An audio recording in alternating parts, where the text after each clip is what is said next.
Hello and welcome to Monday Night Going in Raw. It is I, it is he, it is me, Etepokuin, aka PDD, and the place to be reviews. And I am right here with all of yous, even those Orthodox Jews. L'chaim, my people. How you doing, everybody? Welcome to Monday Night Going in Raw, episode number 107. As you can see around the screen, we've got a big panel tonight. That's because we have a huge show planned for you.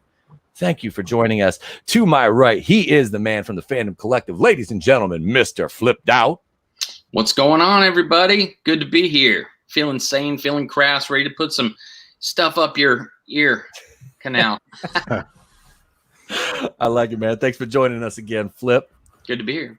All right, next to him, ladies and gentlemen, he is the man, the myth, the legend from Loitering and Wonderland Studios, Mr. Phoenix West. Thanks for having me, Pete. I don't have a rhyme to say, so I'll just say nice to be here. I have no idea what the hell we're doing. You know, I mean, honestly, I'm a parent, so I'm used to not knowing what the hell I'm doing.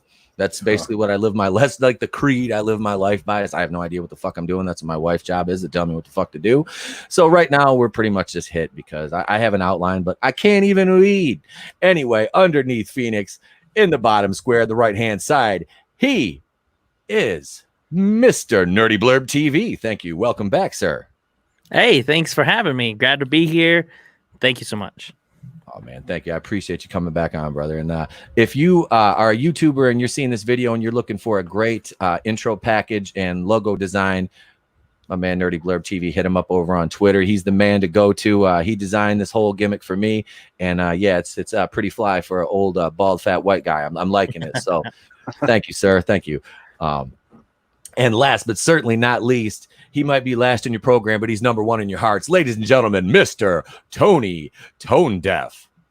Ladies and gentlemen, it's the world's wokest warrior, primitive-sided, toxic fanboy aligned with the like-minded, making my return back from the remod.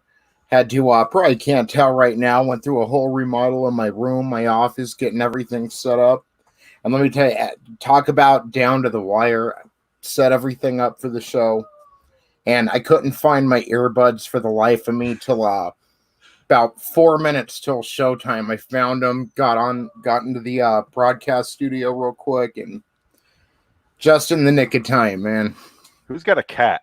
I hear meowing. That's not me. Mine's locked out of my room. His fat ass will be banging at the door here in about 20 minutes, though. Well, Adam sent me one of those recording in progress, do not disturb signs for my door. Yeah. And my cat sits out there, and he's a freaking Norwegian forest cat. He's like 18, 19 pounds. Tony's seen pictures of him on Facebook. Big Meech. I mean, I named him after gangster because he's a big ass gangster, and he will sit there and just bang on that door. Like I'll be out in the garage, and it's got one of those push handles that go out to the garage. You know, the not the turn knob. But he'll sit there and he'll pull that thing down, and I can see it moving. I'm like, did my kid get out of bed? Nope, it's a big fat ass cat. Cat's got biceps literally pounding on the door. Oh, he is. He's like, hey, man, give me some food. I'm like, hey, he put bass in his voice and everything. Shit, I'm going to feed him. He's declawed, and I'm still scared of him. Oh, shit. Well, ladies and gents, now that we've talked about the felines, we'll save the pussy for later because we're not talking about The Last Jedi yet. But anyway, we've got a big lineup for today. And right now we're going to start off with a little article about the pirate. Are any of you guys Pirates of the Caribbean fans? Yeah. All right. See, I like the first three. I was gonna say, yeah, they kind of went off the rails at the end of the saga, like the movies, you know, these franchises so often do, because you have such a turnover in, you know, directors and writers and everything like that. So, and then they just run out of stuff to do, and it's like, well, this is it's like an open world concept movie. I mean, you're talking about, you know, 75% of the Earth's surface is water here. So, I mean, then they're pirates. I mean, there's a lot of shit that they can do. But, you know, with everything going on with Johnny Depp, I think they kind of preemptively jumped the gun on that. When they're like, hey, Johnny Depp, you're fired. You know, that's just like the thing that kind of goes in that cancel culture right there, man. And that's why it's such a bad thing. Is like, look, because Johnny Depp was guilty before anybody even really knew what the hell happened. Like, everybody had made their opinion up because of like the whole Me Too thing and the time's up and all that stuff. And let me set the record straight right here, because I feel like I have to say this because some people that listen have a little bit of slower minds, and I'm not talking about my fans and the people in the chat. Keely, Chow, Salvador, Men's Room, thank you guys for joining us this evening. You could be anywhere in the world, but you're not. You're here with me, and I appreciate you for that. But this whole like cancel culture thing, it's absolutely ridiculous. And it's like I said, look at Johnny Depp. Now this guy has got a countersue to basically get something back that he can never get back, and that's his reputation. Because once you've been dragged like that, like it's really like, is there really ever a comeback for that? I mean, maybe because it's Johnny freaking Depp, but I don't know how the concept of running a Pirates of the Caribbean movie without him would be, let alone, I mean, it's not like they're talking, I don't know, I haven't really read through the whole article yet, but this before, when they were talking about Karen Gillian, it was like, oh, an all female, Pirates of the Caribbean thing. And they've talked about that before. And it's like, okay, well, we've seen this song and dance routine before. Like, nobody's going to care if you have like some badass women in the cast. Like, literally, nobody's going to care. Like, people are going to get behind that and be like, okay, cool. Some badass chicks, a badass movie. All right, cool. They're doing the thing. Awesome. But yeah, when you don't go woke with it, man. Just put some effort into writing the characters. That's all it has to be. And the thing that scared me about this whole thing with Margot Robbie being attached was Christina Hodson, who was responsible for Birds of Prey, is possibly going to be attached to this. And well, Birds of Prey lost what about, I don't know, 80-100 million dollars, if not more. Are you blaming that on the movie, or are you blaming that on not really having box office? Well, that's the caveat too, because that one wasn't in theaters too long before everything hit. Yeah, and the movie theater shut down. That was bad timing for that movie to come out. It wasn't it wasn't that great of a movie, honestly. Like, I can imagine. I'm just saying it had a couple. I mean, it did have some moments, but overall, I mean, it was a pretty weak movie. But that's because you tried to do a team up movie. It was basically like Female Justice League.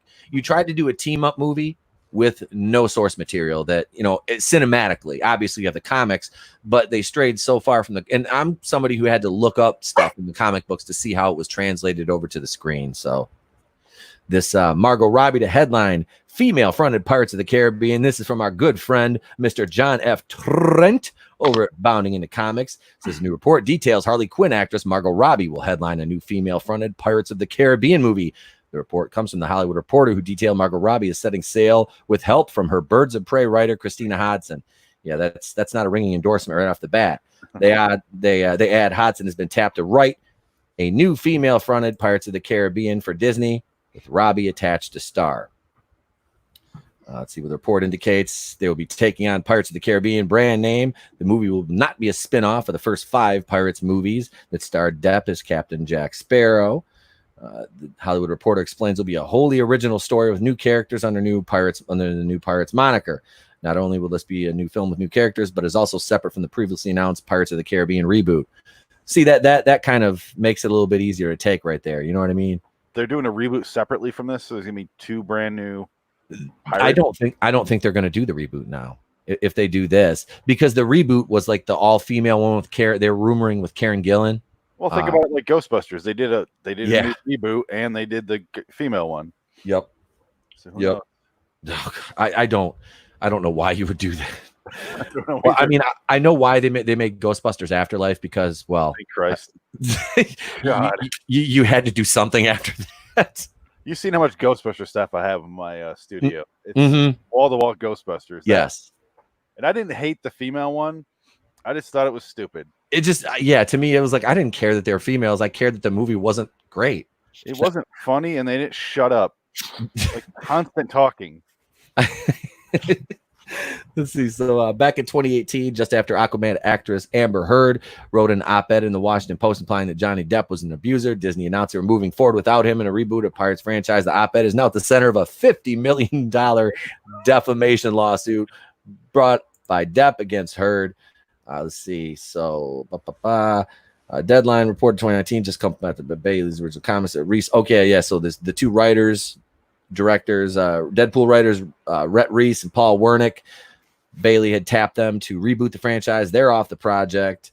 Now you've got, let's see, recently attached, longtime Pirates of the Caribbean scribe Ted Elliott, Chernobyl creator Craig Mazin. I wanted to watch that Chernobyl show. I never got around to it. Me either. It's good. I've heard good things, so I'm like, okay, I've avoided every single spoiler, like, you know, I can, and I know it's been out for a while. I haven't got a chance to watch it yet. So let's see. As for the female-fronted Pirates of the Caribbean film, there have been rumors for quite some time that was in the works back in October 2017. Pirates of the Caribbean: Dead Men Tell No Tales star Kaya Scodelario even advocated for a film with an all-female pirate crew. Who is that person? I don't know. I couldn't pick her out of a lineup, to be honest with you. She says, I think we can still do that. I'd like to see Karina, who takes the helm of Barbossa on the sea, in her own female pirate crew. Yeah, see, they were talking about Karen Gillan leading that rebooted one. I wouldn't mind that. She can do the action roles, though. And it's not just the obvious with her. She's a seriously like a good actress. I like Karen Gillan. She made those Jumanji movies watchable. Yeah. Like she was funny. Like her character, I mean, obviously, like she's beautiful, but she was like literally like she was funny as hell in those. Yeah. Like they were fun. They were good. The second of the new ones was kind of like, I mean, it was still decent, but it was kind of a little iffy to me. You know, it wasn't great. Like the first one was, or the second would be the second one overall was good. You know, I didn't dislike either of them though. But so, I mean, what are you guys' thoughts on this? I don't think it's going to do well. Without Johnny Depp, I think I read in that article earlier that they're considering him coming on to the movie as either, you know, himself, a different character of some sort. Did I read that right? Why do that then? Yeah, it doesn't even make any sense. Like, why would you? So you're gonna pay him to bring him back, but then you're just gonna have him in some ancillary role when it's not even a direct reboot. It's a new franchise. Like, wait, what? Like, exactly. If his name is attached, which is what they're trying to separate themselves from, why put him involved in any aspect? Because well, why would they be calling it Pirates of the Caribbean? Like a new movie? Why don't they just call it a new movie? Like, separate yourself from the franchise, especially if you want to separate that from Johnny Depp. Johnny Depp is the pirate of the Caribbean. Like, what's the point? I don't understand Hollywood and their mindset. Other than the fact that the name will bring in money, doesn't make sense to me, because we know that people, like, we get it. Like, just make a new movie and see how well that does. I bet you it would do better than we think. Yeah, agreed. Yeah. That's it. Just put some time and develop and flesh out the characters and come with a new story. Like you said, they're piggybacking. You know, it's like Krennic said in Rogue One. It's like you're standing on the shoulders of my achievement. You know, that's what they're doing to Johnny Depp right now, is though they're working off his back and his blood, sweat, and, you know, all the tears he put into those movies. Then he gets screwed out of his role, you know, and now, you know, it's like, okay, well, we're just going to cash in on his name a little bit more. You know. Yeah, I've seen Hollywood do this before, but usually they wait 20 years. Yeah, that's gone. Spider-Man changed the game. Oh, yeah. What was it, like five years?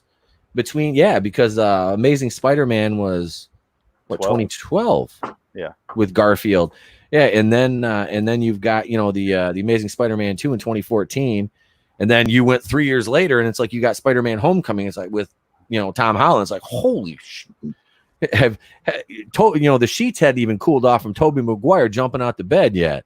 You know, like, you know, the spider suit was still warm. You know, but I don't know, man. This, like, I haven't seen. I don't think I never saw the last. Was it Dead Man Show? I never saw the last one that came out. I was just kind of like, by that point, I was like, whatever. Like, was it at World's End or whatever? It kind of was. I don't know. They right 5. Yeah. The first 3. That was it. I was done. Yep. Yeah. The first 3 of them. Then, like I just said, I think I watched a little bit of the 4th one. It was just kind of like, it was ones I just had on as background noise and was like, eh. But I mean, this, like, I don't dislike Margot Robbie at all. I mean, she was good in Once Upon a Time in Hollywood. She played a good Sharon Tate. I mean, it was a Quentin Tarantino film. We saw way too much of her damn feet, but you know, she was solid in that. I mean, I don't have any issue with Margot Robbie. I mean, Birds of Prey was just a bad movie to me. I don't hold it against her. It's not her fault. She can only work with the material she's given and, you know, translate it onto the screen. So it is what it is. But I mean, like Nerdy said, if you want to do this and you want to make it a true new franchise, don't call it Pirates of the Caribbean. Have some damn originality. You know, I know it's Disney and that is a foreign concept to them now. It seems like anything original from Disney, they're like, hey, look, I'm still waiting for that Song of the South reboot. I'm waiting to see what they're going to do with that. They'll chop. It'll be a chop and screwed remix or something. I don't know. But surprisingly, it's not on Disney Plus yet. Dude, I'm telling you, man. But no, really, this to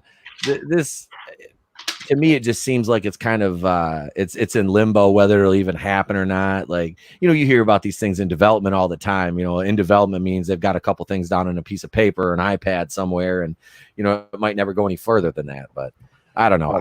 I don't think it'll have legs. Well, kind of going off what Blurb said earlier is when you think of, or when as a non-fan of the series, think of Pirates, I picture Johnny Depp first before I picture anything else from the movie. Yep. I just pictured Johnny Depp, and he's amusing in that movie, but not having him in there again. Why call it Pirates of the Caribbean at this point? Yeah. Well, it's funny because the article said that they're going to be making a new Pirates of the Caribbean movie that is unique and original. And I'm thinking, no, it's not. Like, the reason why they came out with Pirates of the Caribbean, the movie, back in the day is because pirate movies back then and ever since the movie Cutthroat Island, a movie that I actually really liked, does really, really awful. It does very bad in the box office. So they had to attach like the name Pirates of the Caribbean, the ride, to it because they were still scared that it was going to do really bad. They actually had, I think it was supposed to be called The Curse of the Black Pearl, and then they just attached the name to it. So it's like Disney's just still scared when really Pirates of the Caribbean, it like changed the landscape for those type of movies. Like pirate movies, like we have that Black Sails TV show that I've never seen, but I've heard that it's done pretty well. Yeah. And like I feel like if there was a pirate movie that came out that has nothing to do with the franchise, I really think people would go and see it. Like if they had the right stars attached to it, I think they would. The problem is that they're just cashing on the name. But then you got Margot Robbie. Freaking everyone is in love with her. Everyone will go and see that. So I don't understand the logic to all of this. Yeah. Yeah, a lot of people went and saw Birds of Prey. Right, Yeah, they saw it, you know, they saw it when it came out on iTunes for like $4.99. That's why I was laughing. Like 4 weeks into its release, because we were doing the box office breakdown, all of a sudden there was no box office. So I'm looking at like iTunes and stuff like that. And this was right after Bot came out, and I was like, yeah, Birds of Prey hits #1 on iTunes. ... But they're only charging $4.99 for it. I was like, last week it was $20. You know, now it's $4.99. Of course, these people are gonna pay $5 for it. It's a brand new damn movie. You can't get a movie ticket to a theater for that unless you're like, you know, under 6. You know, but yeah, because that's what they charge. I took my kid to see Jurassic Park last week at my local theater, and you know, it was like for kids, it's like $7 for adults and $5 for kids. So you know, that's shit. It was like, you know, for me, the wife and him, it was like $19 to go. So I go see more movies, like not so much recently, because obviously, but before is like throwback movies because they're $5. Yep. I don't want to see new movies. I haven't seen a new movie in years in the theater. Honestly, I just don't go anymore. I'm not going to see the Pirates movie in the theater. I'll watch it when it comes out. Yep, I'll watch it when it comes out. Exactly. That's when I'll wait till it hits like digital on demand or something. And you know, in the 90s, for me anyway, there was a string of years where if any movie came out in the theater, you just went because it was going to be pretty good. Yeah. Like the time of Twister, when that came out, there was a few movies that were just, you want to go to the movies this weekend? Sure, there's a good movie we think is playing. So it's always okay. Not like that anymore. It's garbage. Then you got people on the internet trashing it and talking about it, and then cancel culture met with that. So then it's like a lot of politics. Back then, you could just be like, let's just go to a movie and then not talk about it afterwards. So I feel like we have ruined that for ourselves. Yeah. But us, it does make it more fun. Us, but also the movies themselves, because people are seeing through the bullshit now because everything has to be a franchise. So people are seeing through that going, there's 15 of them. I'll catch them later. Well, I feel like that was even a thing with Jaws. Like people are just like, now you're just making stuff because like you're making $5 movies because you got a $1 million name next to it. That's it. Yeah. Hey, Jaws 4, when the shark follows them to the Caribbean. Yes. The Caribbean. Because it wants revenge. It's even called Jaws 4: The Revenge. That's classic. Dude, that movie, that's the one where the kids are on the banana boat and it gets eaten, isn't it?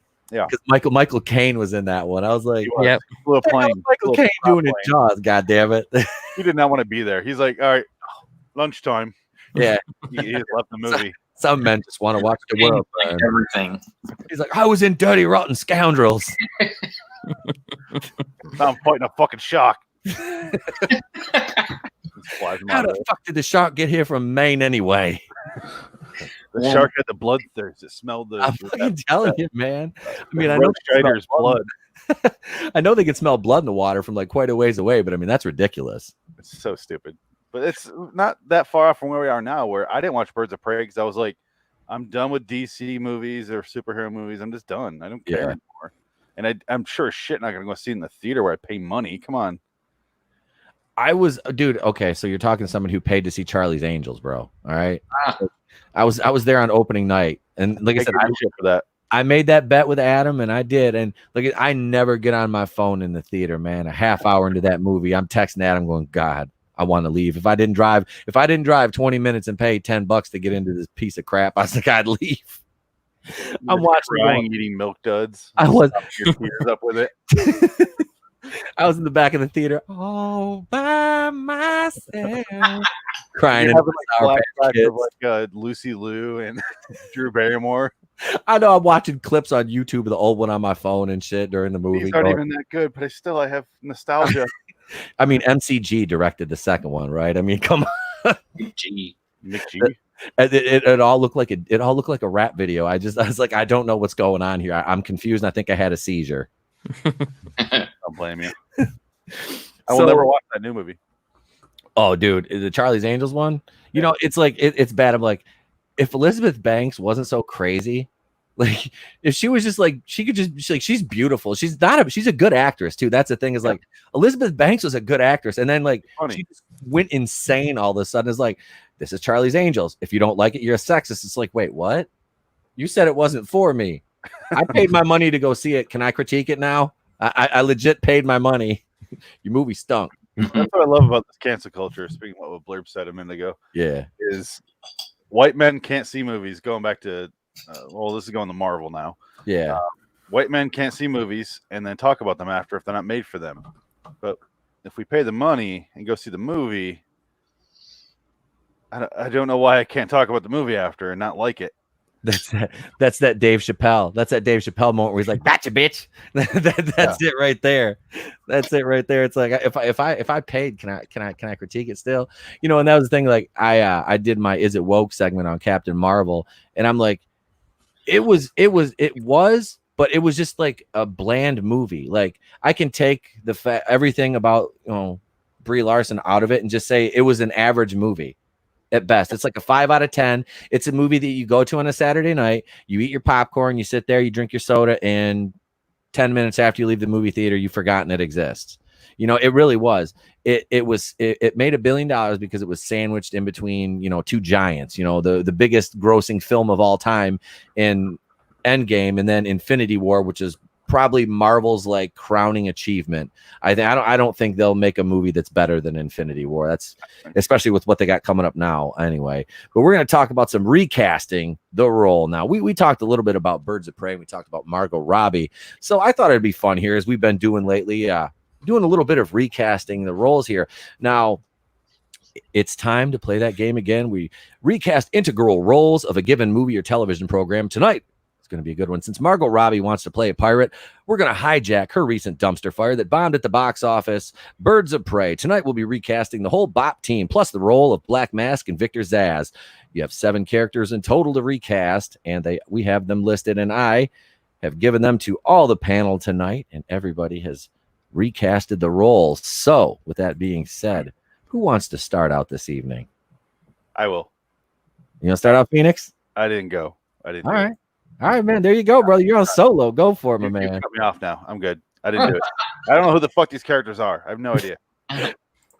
Yeah. I'm just gonna chime in. Okay. I never saw it. All right. I didn't know if you read the comics at all or not. It's all good, man. It's all good. I do know the characters though. Okay. But I never. Well. Yeah, that's I mean, like I said, it didn't have to be like serious. It could be like ridiculous. Like I said, I kind of did 2 lists. I did one that was like just ridiculous, and the other one which is like who I would actually like to see in these roles. So who wants to step up first, man? Well, I'll do it. I haven't seen the movie, but extensive searching to find some people. So right. and I did look at a lot of comic stuff. So okay. Yeah. All right. Birds of Prey for Harley Quinn. I don't know. I think I sent you a picture for Black Canary. I should have sent you pictures for all of them. But for Harley Quinn, I'd like to see Hayden Panettiere. Oh, nice. For Harley Quinn. Nice. That's interesting. I remember she was on that show. What was it called? Heroes? I can't remember the name of it. Yep. Save the Cheerleader, Save the Live. Yep. And then Black Canary would be Brittany Snow. Okay. And it just so happens DeviantArt. Those two look like similar, like very sisters. Yeah. Pretty similar. But DeviantArt had done a picture of Brittany Snow as Black Canary. And I sent that picture to you if you want to put it on screen. Yep. Let me grab it here. In the meantime, I did. Oh, you ready? Let's see. Let me find this right here. There it is right there. God damn. All right, let's see. Screen share. And bam. There she is. She's the one from X-Men, blah, blah, blah, right? First Class? The Brittany Snow? Yeah. No, she's like John Tucker Must Die, right? I think so. Who's in the first X-Men is that Crystal Girl? Oh. I'm going to look that up. Yeah, I think that's... You know what I'm talking about? Yeah, I know who you're talking. I can see her. I just don't know the name. I thought that was She was also in an amazing movie called Would You Rather. Have you guys seen that? I have. Oh, yeah, that's I haven't. It's pretty good. Yeah, I liked it a lot. Yeah. Just a new take on horror, and I thought, I appreciated that much. Here's a good compliment for that movie. If you're on Netflix and you're like, what the fuck do I watch? I want to watch a horror movie and I don't want to be that invested. Turn on Would You Rather. It'll you will not be disappointed. You're not going to be like, oh, that movie sucked. You're going to be like, oh, that was good. Oh, it's on Netflix? Yeah, it's on Netflix. Sweet. It has a razor blade going into an eye. Okay. Cover. Yeah. I think I've seen the previews for it. It was one that was like I wanted to watch and I just kind of lost track of it. Sal said it. Emma Frost. Emma Frost. Oh, wow. Okay. Thank you, I Sal. thought we were looking for the actress. I have the actress. That's January Jones, who's like from Mad Men. Yeah, from Mad Men. That's the only thing I can think of. She looks exactly like her. I had no idea there's a difference. She does look similar. She's a little bit older, but who is this person then? Brittany Snow is from Hairspray. Okay. She was in the remake. I would watch. But that's like it. Like those are like the only 3 movies that I know that she's in. You know that movie where people sang a lot? They even did a TV show about it. Yeah. She's in Pitch Perfect movies. Pitch Perfect. There you go. Perfect. Okay. Brittany Snow is in Pitch Perfect? Hmm? Wow. I never saw those either. So, all right. Cool. You know what's funny? I just looked her up and it says on Google, I put in Brittany Snow, and one of the things is like people ask, and it's like, when did Brittany Snow die? And it says December 20th, 2009. Brittany Murphy. I'm like, right? Yeah. They're thinking of Brittany Murphy. Even they're confused. Even Google is like, who the fuck is it? I was gonna say Brittany Murphy she died like it was a couple years. I don't think it was that long ago, was it? It was 11 years ago. Holy shit. Maybe more. Damn. That black mold to get you. I'm telling you, man. Damn. So what else you got, Flip? Did you go through them all? Oh yeah, I went through them all. Okay. I don't have any more pictures for you, but that's all right. The Huntress would be Mila Kunis. Okay, nice. Yeah. You know. Now I didn't know this. Cassandra Cain. Now shoot me. I know if everyone's a big DC fan, I just didn't know this. But Cassandra Cain is a Batwoman of some sort, a Batgirl. No, that's Kate Kane. Cassandra Cain is like a pickpocket. Oh, okay. Yep. She was thinking that it was a Batwoman, I picked Megan Fox. And then Renee Montoya, Olivia Wilde. You know, I always bring her into these, man. Jason, this is Jason Sudeikis. I'd rather fuck him than her, but she's still great. He's that great. I remember when Olivia Wilde started on the freaking OC. Oh, really? That was the first place I ever saw her was on the OC. Did they really name a character after Bob Kane? Cassandra Cain? No. The guy that created Batman? No. Oh, I don't know. Maybe. I don't know. I don't know if they did that like as a nod or what. I have no idea. I would assume so. It's spelled the same. Could be. I remember when Olivia Wilde was on House. That's when I saw her. That's our Yep. And Tron. Yes. She's 13. Yes. See, I never saw the new Tron movie. I mean, I never watched it. It's better than That's a movie I feel like a lot of people didn't like very much, but I really, really loved it. I really liked that. I loved the first one as a kid. It's like the new one is just one I never got. Cassandra Cain is Batgirl. Okay, she's not okay. Yeah, not Batwoman. Watch the new Tron with your kid. All right. Oh, he'd probably love it, dude. Oh, still fun. It's not great, but it's enjoyable. All right. Yeah, for sure. Yeah. I'll check that one out then. The last two, Black Mask, I had Hugo Weaving because I just love him to death. I can see that actually. He can do anything. Yeah. Do anything. He's the new Michael Caine, right? Mm-hmm. Nice show with Jaws 7. Mr. Anderson. I mean, and then Victor Sass, because he's bald, I went with Vin Diesel. Okay. And that's it. Right. Yeah. Get to see an implied romance between Hugo Weaving and Vin Diesel. Because they kind of, they kind of danced around it in the movie that really Sionis and Zaz were. It was very subtle, but there was. I mean, to me, I'm like, I didn't give a shit. I mean, if you're gonna do it, just do it. Just if you're gonna flip, like I said, I don't care, man. Like I'll give you the Seinfeld. Not that there's anything wrong with that. I don't care if you're gonna do that to a character, but they did, so they made it subtle, so it wasn't like kind of like a jab at people or meant to like kind of like stir shit up. It was just like whatever. I was just like, I kind of just picked up on it. I'm like, all right, so they're gonna make him. Are they gonna make them like go on with this, or are they not going to? And they just kind of like laid it out and left it alone. I'm like, all right, whatever, it's there. The dude that played, I can't remember the actor's name that played Zaz. He didn't really have much to do. They were kind of like almost caricature characters. Him and Sionis, Ewan McGregor. Ewan McGregor didn't do himself any favors in the lead up to that movie. I'm like, Ewan, I love you, bro, because you're Obi-Wan. You will always like have my support, but like you just went full on like beta with this. Oh no, Tony. Tony's been having some tech problems, so he. Did you see? Not to cut you off. No, you're fine, bro. Did you see Gotham at all? I watched the first season, and after that, it kind of like because they brought in what's her name, Fish Mooney. And I think I got to the end of the first season, maybe into the second. I just kind of lost. Into the pier. She's not going to show up in a future season. Of course she does. But the guy that plays Victor Zaz in that show, I like. He's nothing like Victor Zaz as a character. He's very, very sarcastic. But I like that actor that played him. I have no idea what his name is. I can't remember much about the show. That was so long ago. I liked the first season of the show, and then it kind of got away. And then it all like bled into each other. The last season is just Dark Knight Rises. The city's quarantined off, and that's all it is. And I'm like, I've seen this before in a movie, and it was way shorter.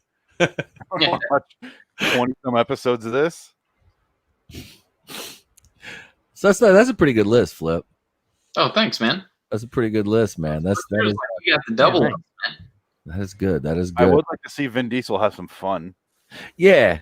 Like, he looks like he hates his life since he just started doing Fast and Furious movies. Well, he's been living his life a quarter mile at a time for the last 20 fucking years, bro. I mean, that's a slow ride for 20 some years. You got to do something different, man. Like I want to see Bloodshot. Have any of y'all seen that yet? Yeah. Is it worth a watch? Hell yeah. Unfortunately, I had it on a torrent from a friend of a friend, and I got halfway through it, and that was it. But what I saw of it, I really enjoyed. Yeah, sure. It's about as good as, say, a movie like if you're gonna watch a movie like Independence Day for the first time, it's fun to watch it, but after you've seen it, you've seen it. You know. Okay.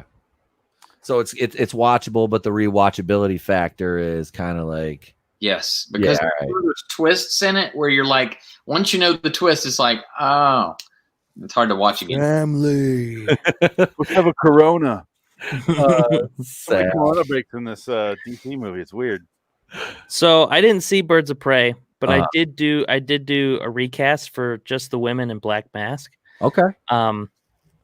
So a lot of these are women I would like to see in the superhero kind of whatever you call it. But Renee Montoya, I think, could be played by a Fast and Furious character, Michelle Rodriguez. Oh, put her in anything. I think dude, I know, right? Yeah. I think she would do way great. I think she'd fit really, really well. I'm watching Lost right now, and it's the segment with her in the tail section of the plane, right when she. Oh God.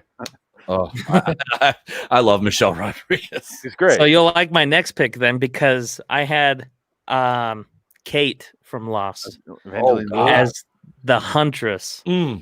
I think she.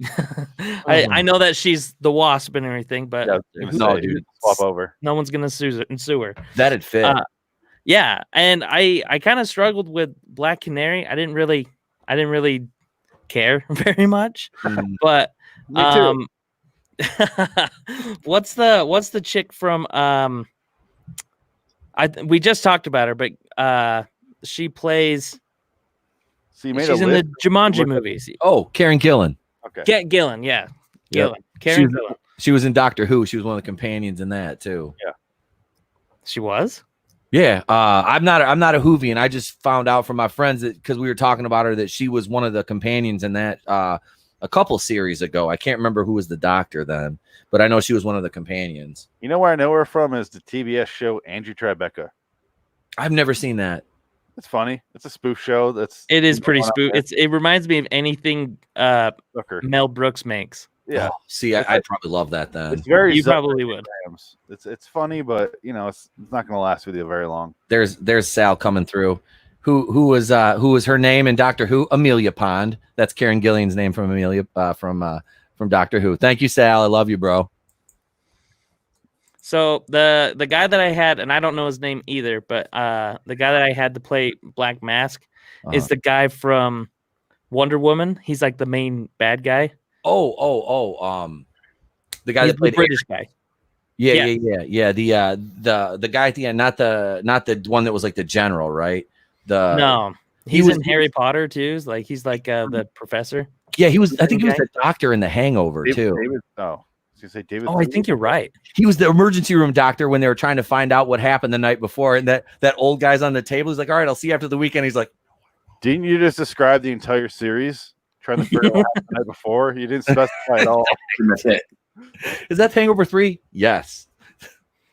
And this is the one that I feel like a lot of people are gonna give me hate for is Harley Quinn. And I know that she's like not like the athletic type, but I just think that she would do really well as Jenny Slade. If you know who that is. She's you just did a video on it. Jenny Slate. Jenny Slate. Jenny Slate. Yeah. She's Mona Lisa from Parks and Rec, and she was the voice on the Big Mouth. Yeah. I know her from stand up. That's where I know her from. But yes, great. I like her. She's funny. She did some like AT&T or whatever cell phone commercials, and they're clearly improvised, and they're pretty funny. At her? Yes. Yep. Yeah. Yes. Yeah. I think she looks the part. I think she acts the part, but I don't think she's like athletic. I bet she could be athletic. Probably. But I think that'd be a pretty good fit. Yeah, sure. I wouldn't mind seeing her in the outfit. I'm not gonna lie. That's like one thing about her. I remember because wasn't she on Broad City too? Yeah, No, Yeah, a little bit. No, well, she's on a little bit, I think. yeah, she's not the main character. No, In her stand-up comedy, she always gets that. She says that she gets that all the time. She looks like one of the main characters or something. Well, that's what the fuck is her name? Yeah, because I thought that was her. Like I thought she was one of the main girls on Broad. I don't know, but she has her own stand-up too, and it is not good. Alana Glazer is on that show. She gets confused with those two. Okay. Or Abby Jacobson, but yeah, Alana Glazer stand-up. Anyway, so that's my list. that was actually pretty good, man. Like really. Yeah. I was confused who you talk about the British guy because I was thinking David Thewlis. Is that who you're talking about? Yeah, let's look at it. It's the guy that played Ares. Steve. The guy from Harry Potter is David Thewlis. So it's probably him. David Footloose. I don't see that. Island Dr. Moreau. Footloose. Yeah. You're right. You're right. Okay. That's who it is. That's what I thought. I remember him in there, but I thought you meant Denny Houston. Like he's not British. All right. No, I meant Chris Pine, dude. The Irish guy. Awesome. I love David Thewlis. Let's see here. All right. So I guess it's on me now. All right. So I went with this is and I have two copies. I have my serious copy and I have other. Now the first one we'll start from the bottom. Work our way up. Number seven, Victor Zsasz. Now I went with somebody who could play it in a parody way or in a serious way. And I figured if I'm going to race swap a character, why not make it Victor Zsasz? So my pick for Victor Zsasz is none other than Michael B. Jordan. Because if you're gonna race swap a role, who better than Michael B. Jordan, right? He was supposed to play Superman at one point. I'm just saying. And he played Rocky. It's either him or Idris Elba when you're talking about race swaps. So I went with Michael B. Jordan. He's a little bit younger.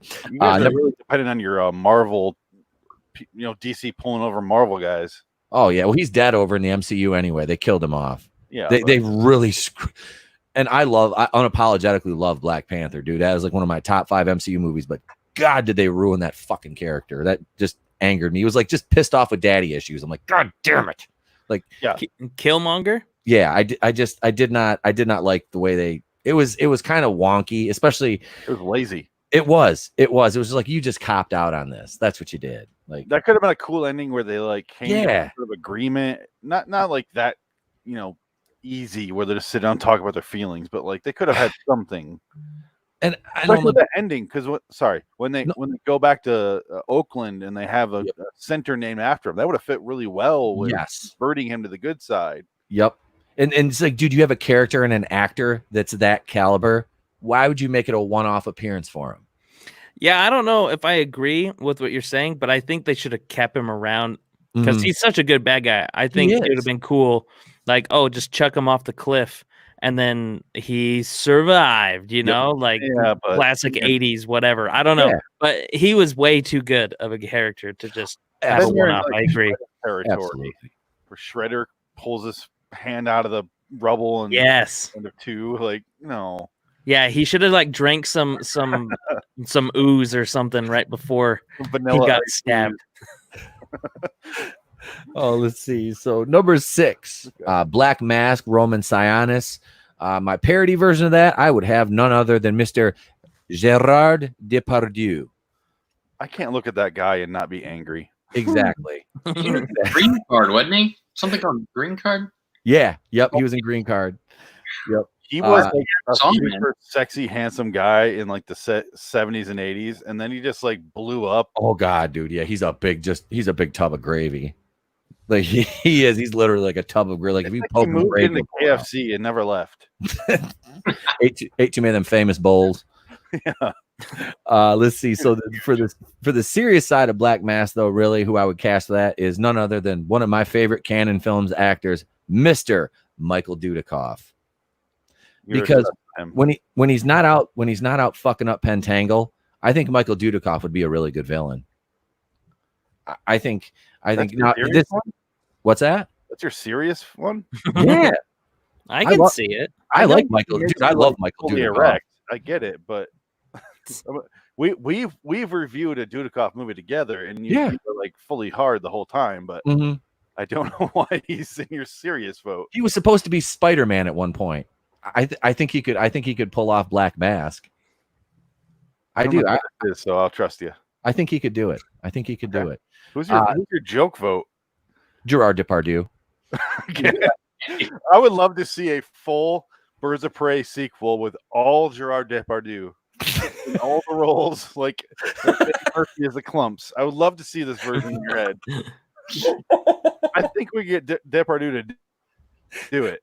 We could get him a ham sandwich and a side of corn from KFC, and he's fine. I was gonna say wine and cheese, but I mean, he looks like that's what he lives on. Let's see, Renee Montoya.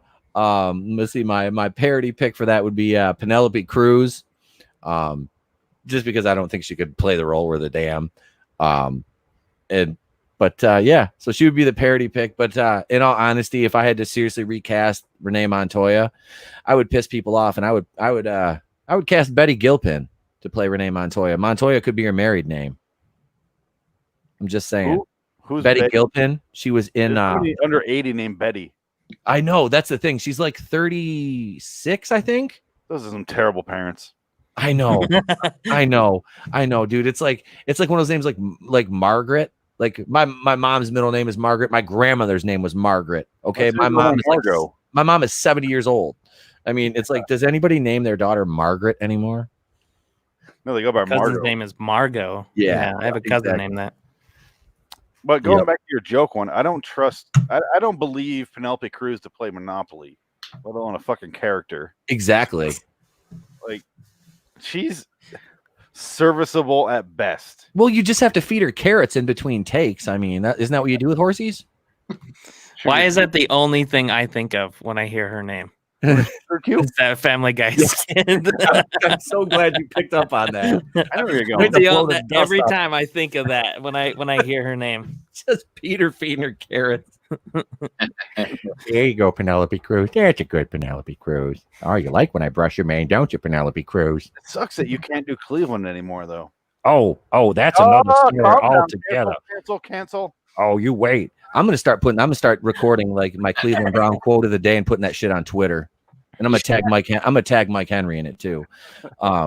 So yeah, Betty Gilpin would be Renee Montoya. Have you guys seen the Hunt or Glow? Actually, no. She's bad. Like as far as like action and stuff goes. Yeah, like she was awesome in Glow. Like her, and I was shocked to see how in good a shape Allison Brie got for Glow. I had a thing for her when she was on Community. But yeah, she was good. And like I said, her and Betty Gilpin are like the stars of the Glow reboot. And now. What's that? I'm looking at it right now. All right. Yeah, she's but yeah, man, Betty would be a badass Renee Montoya. Cassandra Cain, and this is another Michael B. Jordan type pick. I have an actress for Cassandra Cain that I think could play it silly and parody wise, or could play it straightforward and be good at it, because I have faith in her acting ability, unlike some people who like to write for her.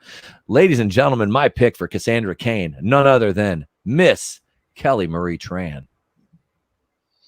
That's looking right. Up Kelly Marie.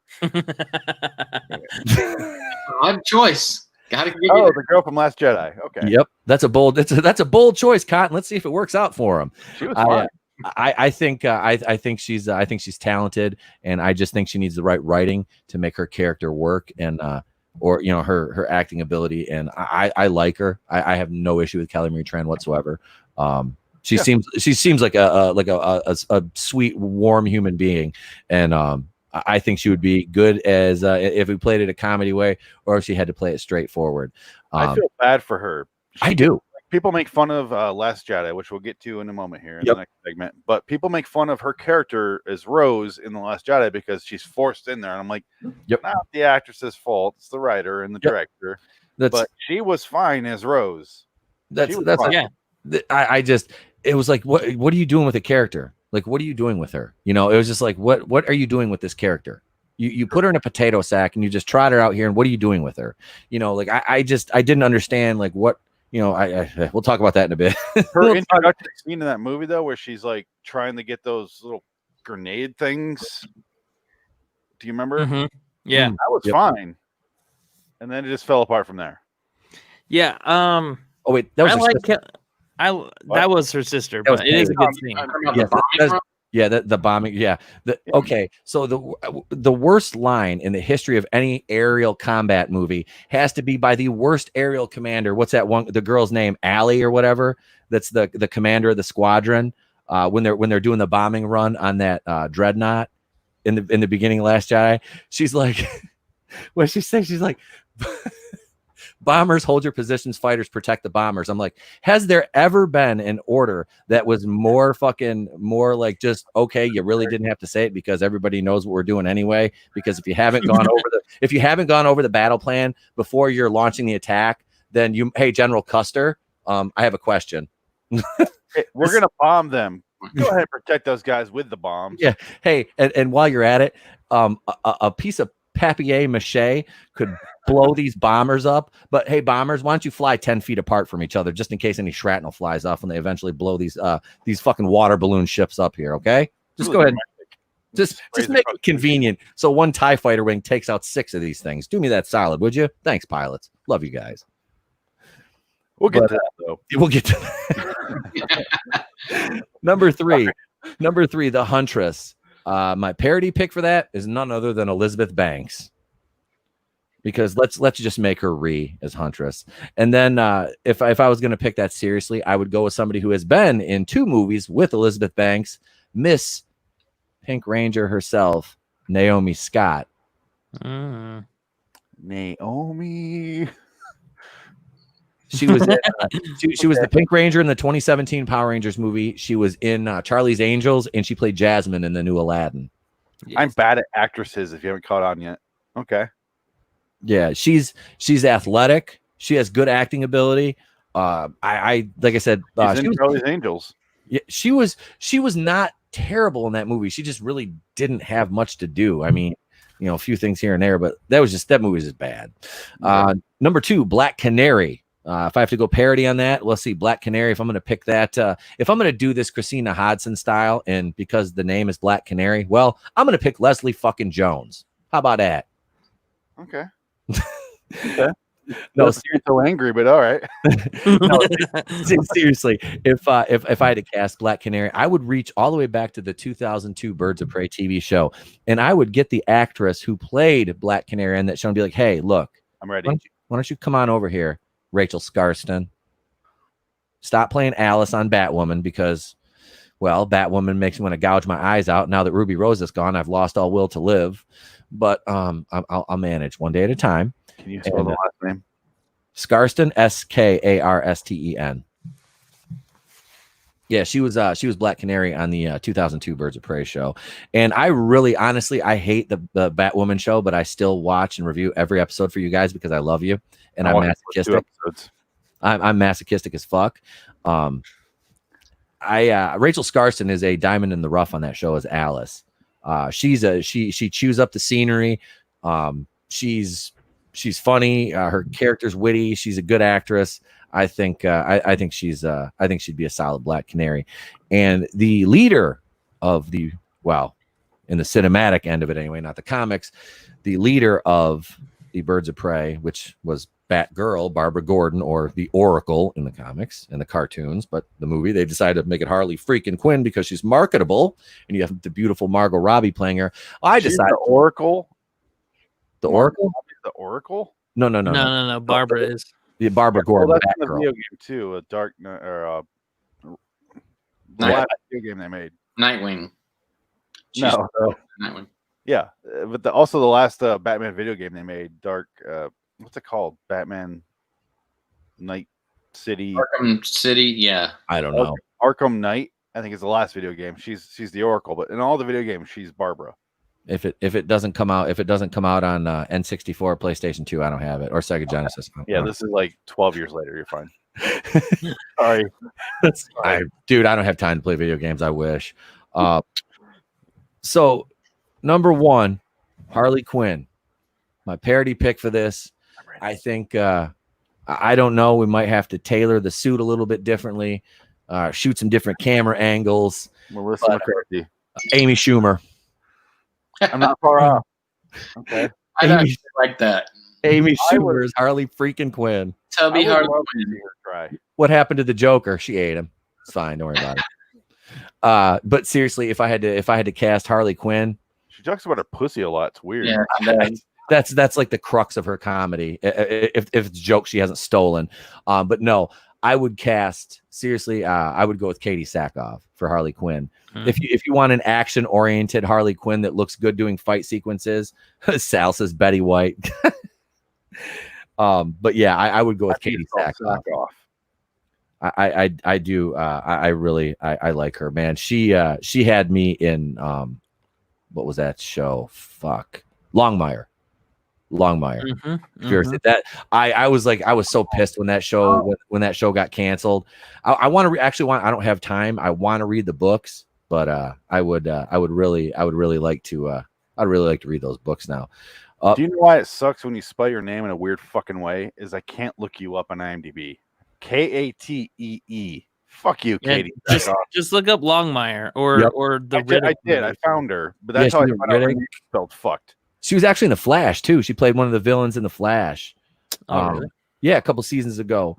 She was like she was a antagonist to Caitlin Snow, Danielle Pennebaker's character. I know her from Oculus. I've never seen Oculus. She's also in Halloween Resurrection. Yep. Yeah. Yep. She got her head cut off at the top of the stairs in that one. Okay, that was I remember her. Okay. The day when Busta Rhymes beat Michael Myers. Woo-ha! Got you all in check. He's got a webcam too. Yep. Yeah. There's no denying that one. Yo, Michael Myers, you want to come back and talk shit, punk? I took you out back in 2000, 2001 when the movie came out. 2002. Yeah, you ain't shit, Mike. Oh hell! So that is Birds of Prey recasting right there. Let's see. Wait. Oh, Sal. This goes back to our boardroom show last Wednesday night. We do a celebrity death match on there, and one of the matchups was Amy Schumer versus a industrial sized can of Hormel chili, and nothing special. Just a can of Hormel chili, and the Hormel chili won because it had more stamina than she did. But that's what Sal says her one true weakness: an industrial sized can of Hormel chili. Nice. Oh shit! I love it. She was also she was in 24 too. Sackhoff. Yeah. Never seen it.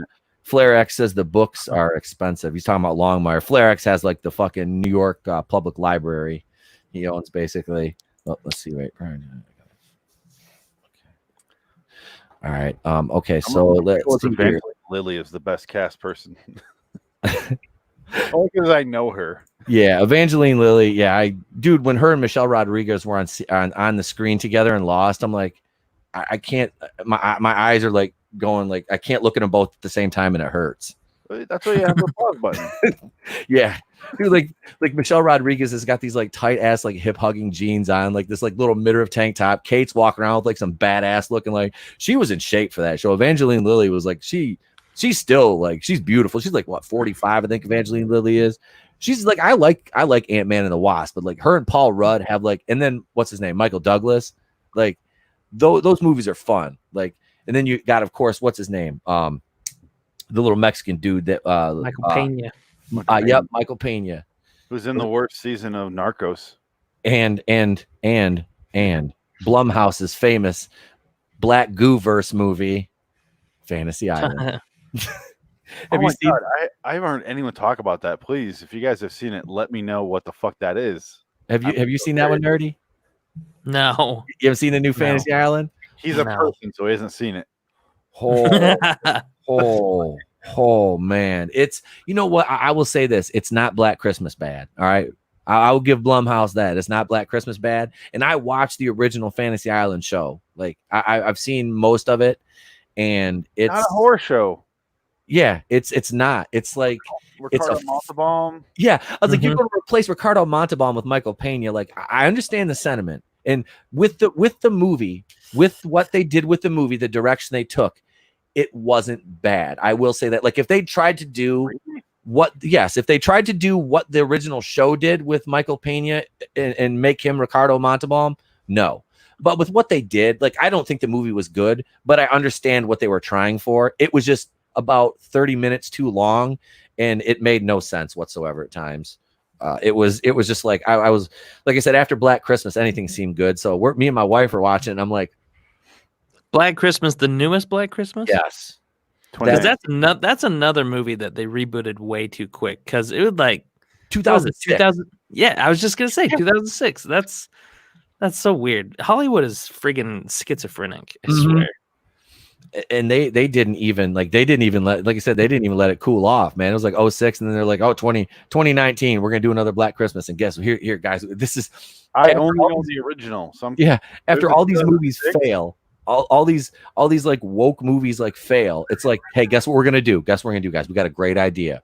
We're literally going to make a statue of the patriarchy, okay? And the guy and the evil fraternity, the evil toxic white men get their power from the black goo that comes out of the bust of the founder of the college. I'm not even joking. I can't make this shit up. Spoil this. I'm gonna watch it so I can tell Adam to shut the fuck up about it. Dude, did he send you a copy? Did he send you a copy yet? I have the movie, but okay. He tell me to watch it. And I'm telling you right now, I would get extremely drunk.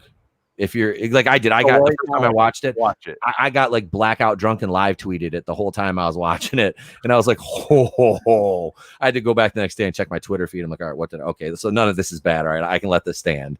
But yeah, that movie's fucking terrible. I mean, you've got, what's her name? Imogen Poots is like basically like the main actress.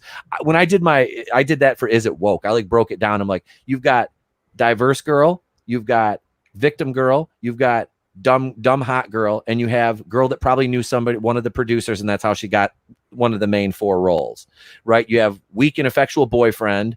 I mean, this is basically what these characters are. They're just archetype characters. Are you talking about 2019 Twilight Zone reboot? I have not suffered through any of that yet, man. I'm not emotionally ready for that yet. I told you I'll bring it up during the show. Yeah. I'll wait. I haven't got to watch yet. Franchise history says stop talking about Black Christmas.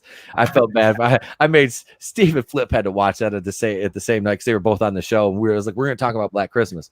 So I emailed it to him like, here you go, guys, watch this. Yeah, I was like, I'm surprised they even came on the show the next day. Just come back on there to motherfucker me. I didn't even know there was a Black Christmas. You're talking about it's a sequel or a reboot or whatever. Yeah. I didn't know about the first one, but the second one, I wouldn't wish that on my worst enemy. There's 3. Yeah, the original one is. I only knew the 74 version. I didn't know there's 2 remakes. Yeah. Yep. There's 1974 or 1970 something, and then 2006, and then this new one that I think has nothing to do with the 2006. Like, it's not even like the same, and that's like something Blumhouse is doing. Like the Candyman. Like, even watching the trailer to that, it's like, why call it Candyman? First off, it kind of like full circle in like what we were talking about with Pirates. Mm-hmm. It's like, why even cash out on a 90s no name movie and then not even make it a remake? It's I don't get it. Something? Candyman. Stop it. If Tony Todd shows up behind me, first I'm gonna ask him for his autograph, then he can gut me. I'm gonna ask him all about Final Destination movies. Why the fuck is in them? Why is he in them?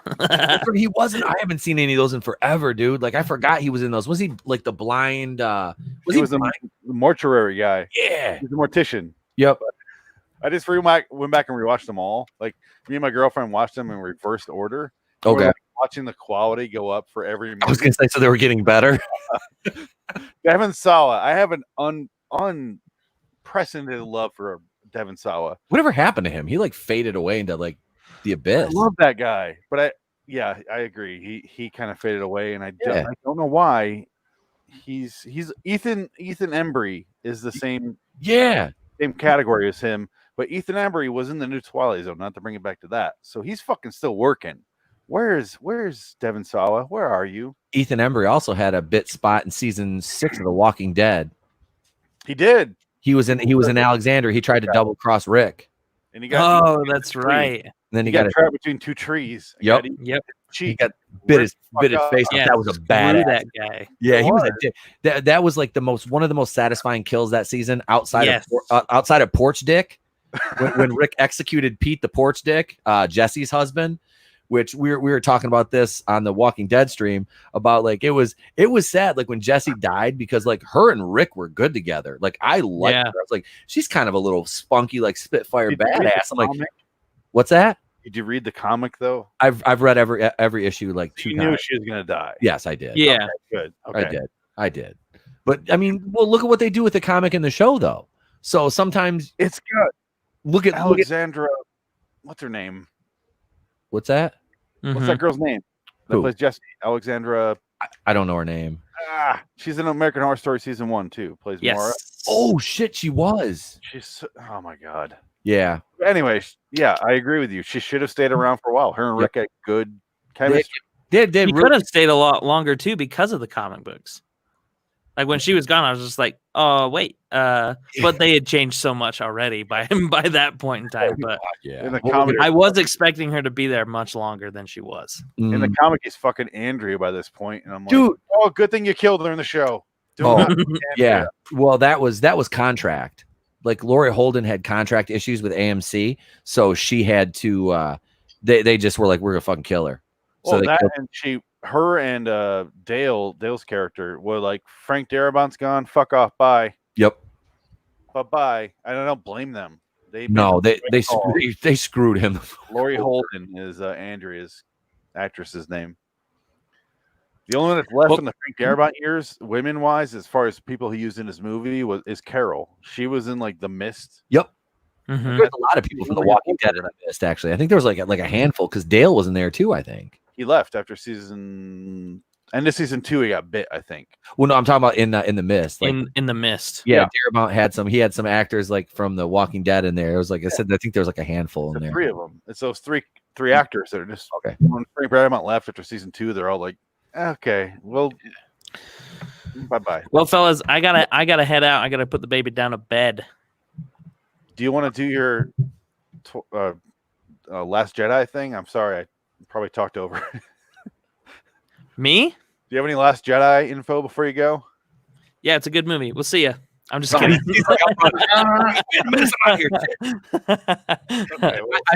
I still remember the first time he came out. He was like, "Hey," he goes, "Am I gonna get like mobbed on here?" We're like, "No." Like, dude, I don't ambush people like that, man. No, that's. I actually got a text while I was on the stream from a fellow YouTuber who's just like, "Why are you on a hate channel right now?" I'm like, they're not a hate channel. They're cool guys. And they're like, they're definitely hating on Star Wars or on The Last Jedi. I was like, no, I'm just here to have fun. That's what it was. And that's it, man. That's like I didn't want to like alienate you or anything like that. Not at all. Man. This is fun. I watch your show all the time. It keeps me sane on the rewatches at work when I just sit and listen. So I appreciate it. I appreciate you watching, bro. I do. When I DM'd you on Twitter, I'm like, yeah, I don't know if you're like familiar with. He was like, yeah, no, I watch. I'm like, oh, okay, yeah, cool, all right. Yeah, I just sit and listen. So wait, like I'll watch. I'm like, who the heck is talking now? But like that's about it because I can't like comment or anything while I'm at work. Yeah. So like, just sit and listen. You see, nerdy? So much shit about when you leave. We're not all about all the hate. Yeah. No, I know the fandom collective. So like, it was cool to see you here. Me and Flipp Doubt go back like a while, actually, long time ago. Years almost. Yeah. Yeah. So good to see you again. Glad to be back, and I'm definitely down to be like coming around again, dude. Anytime, man. I will hit you up. And thank you, man. I appreciate. Hey, if you're like I said, if you're not, then there's a link to everybody here. There's a link to everybody here, especially this dude here, this guy here, this guy over here, these guys here. There's a link to Blurb's channel down in the description. Go over there and subscribe. Follow him on Twitter. Like I said, if you need a sexy ass layout for your channel, man, this is the dude to contact right here. Because I mean, he made a. He turned a 2 into a 10. So hey, he can do that for you too, man. So thanks for coming up, brother. I appreciate it. Thanks. It took me a while because of COVID, but it was actually really fun making your stuff. So I appreciate the opportunity. So thank you guys again. I appreciate it. I'll see you guys later. Oh, good Lord. Blurb, I'll probably get a hold of you later, but hit me up. Your socks color is the wrong color. It should be white. Oh, red. Nah, we're good. There we go. And on that note, Go Braves. All right, let's talk nonstop shit about Blurb. All right. I was gonna go throw my Yankees jersey on. Shit, I was like fucking Boston. Yeah, you guys have more of a rivalry. Yeah, The White Sox and the Red Sox play. I call it the Pink Sox game. yeah, because that's what it looked like when they go in the wash together. Yeah. So I call it to myself. Nobody else, but Oh wait, hang on. Who got Admiral Tiberius? I'm gonna grab a refill. Yeah, go ahead, man. Says, just wanted to pop in and say hello, gentlemen. Keep it hot and ready. By the way, that sex scene in The Last of Us 2 physically hurt me. Holy shit. I watched that that video, and I don't have a dog in the Last of Us 2 fight because I'm not a new console gamer or anything like that. Like I said, I've got Nerdy Blurb says Bo Sox Nation. I'm a Yankees fan, bro, which is weird being from Michigan, but I'm a Yankees fan. So, yep. Flips Braves. Tiberius says I don't follow basketball. No, we're talking baseball right now, bro. But no, I watched. Have you seen any of this with The Last of Us? This kind of like I said, I don't know if you're a gamer or not, but Yeah, I mean, I know all about it. Yeah, definitely. I know I've kept up on everything because it's been so interesting, especially with the way they were fucking with YouTube channels, man. It was like they're throwing them DMCAs at everybody like they're Oprah's Book of the Month. And it's like, what the hell, man? Like you're just gonna throw claims on people's memes and videos. You can't claim memes, like videos that showed a trailer image or like a still. Yeah, like how can you claim that? And then everybody found out about that Musso Limited is just like a shell company, and it's like how deep down the rabbit hole does this go? It goes way deep, man. For the sake of a fucking video game. It's just straight censorship is all it is, man. Oh, it doesn't matter. YouTube has been bad with that. They've been very bad with it. YouTube has been really bad with that. Over the next 5 to 10 years, there's going to be other companies come out and other apps, or however you want to put it, social media empires that are budding at this very moment as we sit here, that people are like, maybe not. But one of these is going to work. One of them's going to work, and they're going to be screwed. And I bet you money that they change their tune real quick then. Yeah. Who? Oh, we're talking about the Last of Us 2, all that bullshit going on with the game. Okay. Hey, franchise, you want to jump on for the rest of the show, bro? Someone jump on. Franchise, I'd love to meet you. Go ahead and jump on. It'd be great. Just shoot me fuck. Let me send you a link on let me send you a link here, and I'll put you on the stream if you want. If you're free and you want to come on.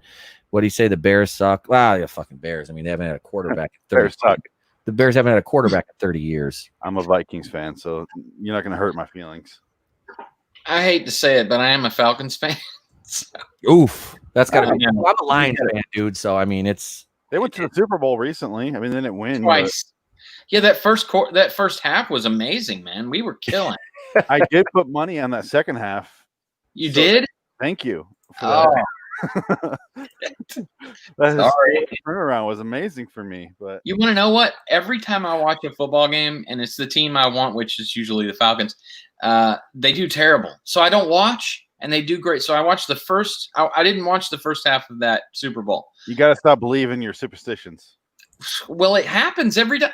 So like, my dad's like, "Dude, they're doing great. You got to watch it." So I turn it on for the second half. That's what I saw of that Super Bowl. Yeah. So it's your fault, is what you're saying?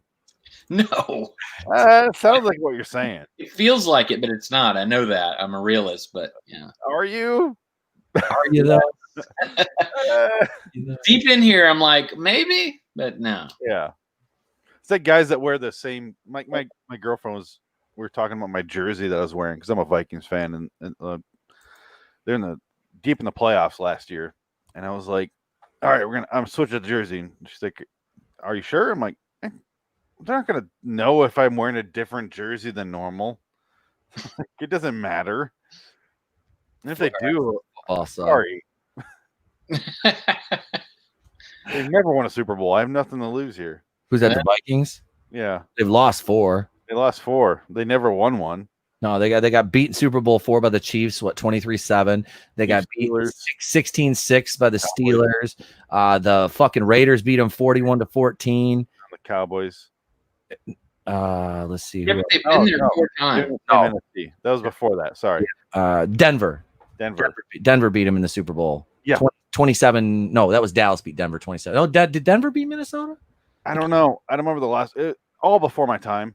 But I'm trying to think. It was they were all in the 70s. All the Frank Tarkenton was the quarterback. Yep. Who I hold as like a superhero, but Sir Francis, man, he was a fucking scrambler too. We're talking about sports ball here. Yeah. I'm waiting.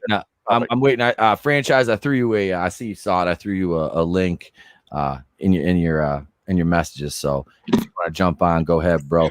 But we'll move right on here. Actually, you know what? While we're waiting for franchise, and before we talk about The Last Jedi and Rian Johnson here, should I do my plugs? let's you want to talk about Twilight Zone a little bit, Phoenix. I know you're itching to talk about Twilight Zone, so what and I'm not. What's on your mind now? I have not seen any of this. So if I could, just for a minute until he gets on, because I do LAW the Twilight Zone review podcast. It's we're 175 episodes deep. I've been doing it for 5 years now. And last year we found out Jordan Peele was doing a version of it for 2019, and then I was all excited. And I'm like, okay, new version of Twilight Zone. It's been since 2003 since the last episode of Forrest Whitaker's Twilight Zone aired. So 16 years I've been living without Twilight Zone. Star Trek fans don't have to wait that long. But I've been waiting 16 years, so I was excited when Jordan Peele came out. I like Jordan Peele. I like Get Out. I like Us a lot. I really do like those two movies a lot. So I was excited, and I like Key and Peele. I like him in his comedy. Yeah, franchise. What's up, man? I'll wrap up quickly here because he's on. But it quickly turned into like the left wing Twitter zone, which is what I call it. Oh God, every episode is just baiting for whatever the left wing Twitter, which I'm not saying I'm not a part of, but like I don't want to watch a sci-fi show about that. Yeah. But like I'm already on board. You're preaching the converted. Like, why the fuck do I want to watch this sci-fi show about immigration? So I'm sitting there watching it, and it's just fucking terrible. But I just want to say, if you haven't caught up yet, the new season, I've only watched 5 out of 10. Fairly good so far. Okay. It's starting to wane a little bit. The last couple episodes have been terrible, but first 3 are pretty good. And I enjoyed them more than anything in season 1. So that's all I'll say. If you're a fan of Twilight Zone, go check it out.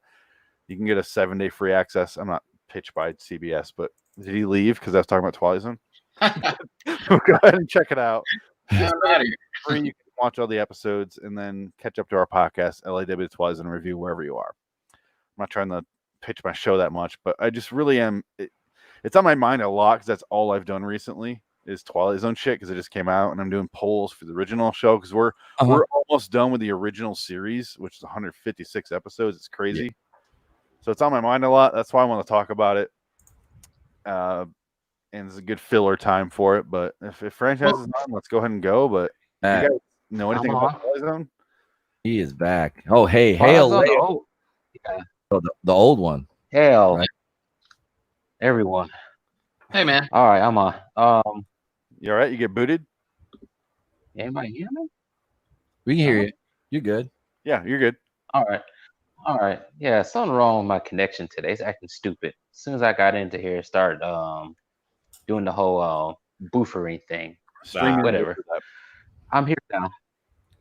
I just I sent you a copy of the outline for the for the link to the next article and everything. Hail Leo Red, hail Keely Chow, Flare X. Let's see. Yep. All the regulars. Yep. Hey. Admiral Tiberius. Leo Red, what's up? Leo, man. Leo's got to keep he's got to keep his head on a swivel. Hail Salvador. living down there, man. Leo Red is like my frontline reporter from Chicago, the Appalachian American in the chat. Thank you all for joining us this evening, man. I appreciate every single one of you guys. And if you're not subscribed to all the channels, all the guys here, I'll throw a link down to Franchise Histories TV in the chat. You should be subscribed to him. Loitering in Wonderland Studios, Flipp Doubt, and the Fandom Collective, Nerdy Blurb TV. Like I said, there's links to everybody in the description right there, except for Franchise, which I'll put his link up in the chat. So real quick, Pete, do you mind if I say something? No. This refers to StreamYard. Yeah. Franchises having problems with StreamYard, loading up and buffering. I'll just say this. Adam has been hosting our shows. We do it every Tuesday night. He's been hosting our shows. We have had such a fucking problem with StreamYard. Yeah. The two guys, there's 2 out of 4 of us that have I have a mixer over here, a really nice mixer. And we've had such a problem where they're hearing themselves talk over and over, like everything's in a loop. Yep. If you're using StreamYard, this is just advice. If you're using StreamYard and you have a mixer, use Komodo Dragon as the browser. Don't use Google Chrome. That was our only fix, but it took us 2 fucking solid days to figure out what that problem was. Google Chrome, mixers, and StreamYard do not mix. Those 3 are just like a toxic, like oil fires. They're not normal. So it's like cocaine strippers and rum. Yeah, but that's a fun time. But I messaged on Twitter, StreamYard. I'm like, hey, just so you know, this is a fix in the future because this has to come up all the time. Yeah. They never responded. But just in case it comes up in the future, that's the fix. Yeah, StreamYard showed up at the right time, like right after Google Hangouts went to like you have to pay like $500 a year for their shit, which I was like, no. You could still get Google Hangouts, but it was like a paid version. It was expensive. I'm like, I'm not doing that. And then, like I said, we used Discord, and I think we did one show on Twitch, but it was like the fan cast. It wasn't even my show. So yeah. All right. So I'm like, whatever. And by the time it came around for me to host my next live show, StreamYard just popped up, and I'm like, well, all right, we'll try this. And fuck, I got on there. I was like, well, this is easy. Yeah. You know, so it's a nice interface, but they still have some bugs to work out of the system. They do. It seems like they're fairly new. What I'm doing right now is I'm on with you guys. That's why I keep looking around all the time, because I'm up here on my top screen. Yeah. With you guys on a StreamYard. Over here I have Lab Streams, which is actually video capturing this. And then I also have over here Restream, which is capturing the StreamYards. Okay.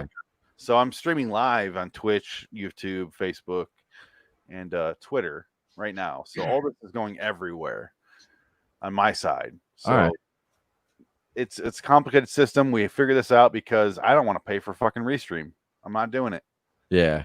See, I got the paid version of StreamYard. It's like $25 a month. Just so you can get your logo right there. Yep. And I can, well, that and you know, I can do, you know, cool stuff like this. I was checking the specs on the end line for the rotary girder. I'm retarded.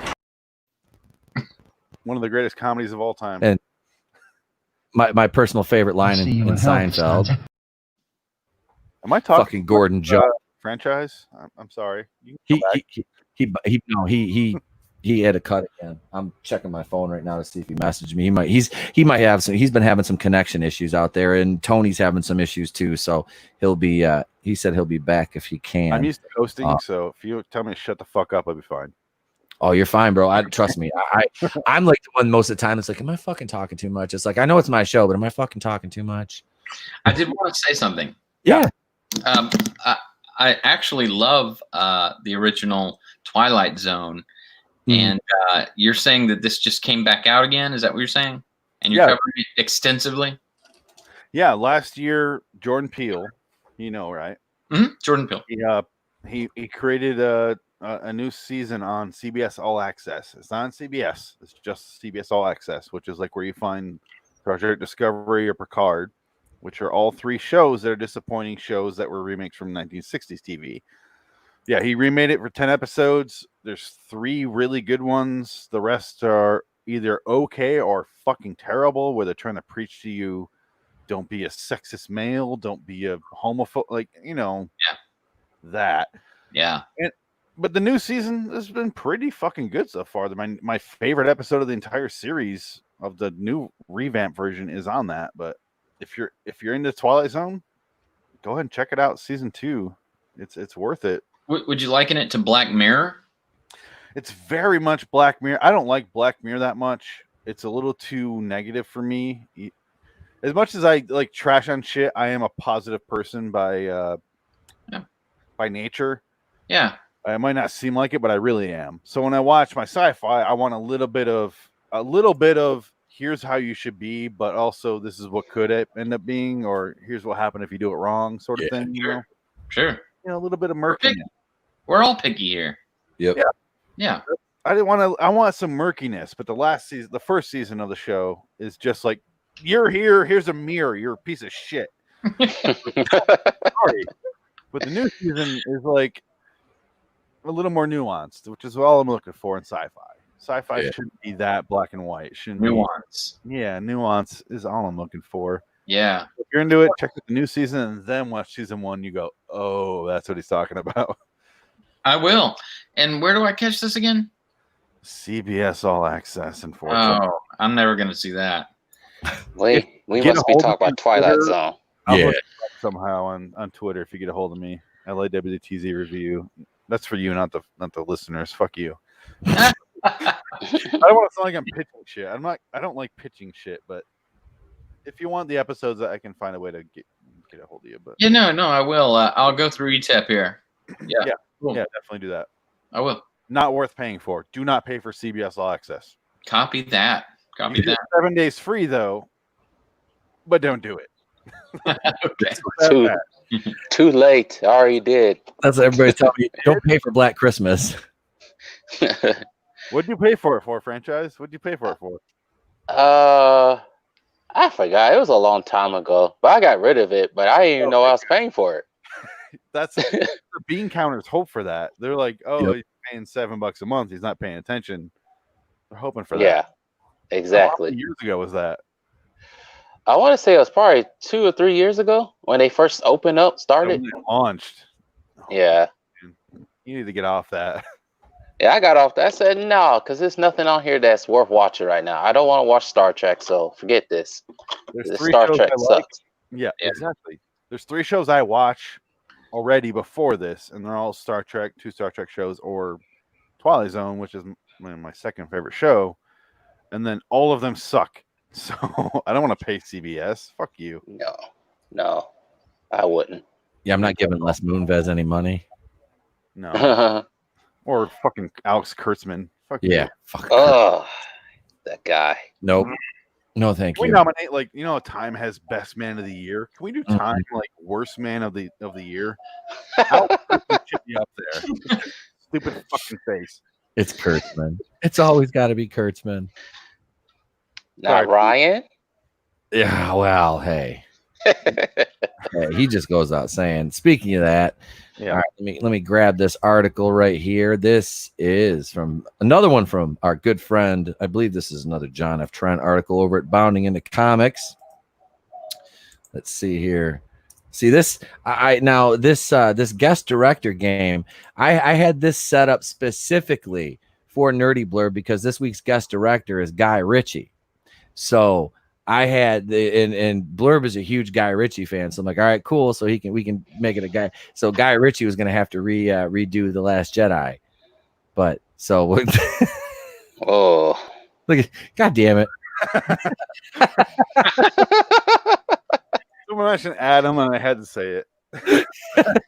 I'm sorry. It's funny because I was just inviting Adam on. I didn't know if our franchise is going to join us or not. So I was like, Adam, go ahead and join us.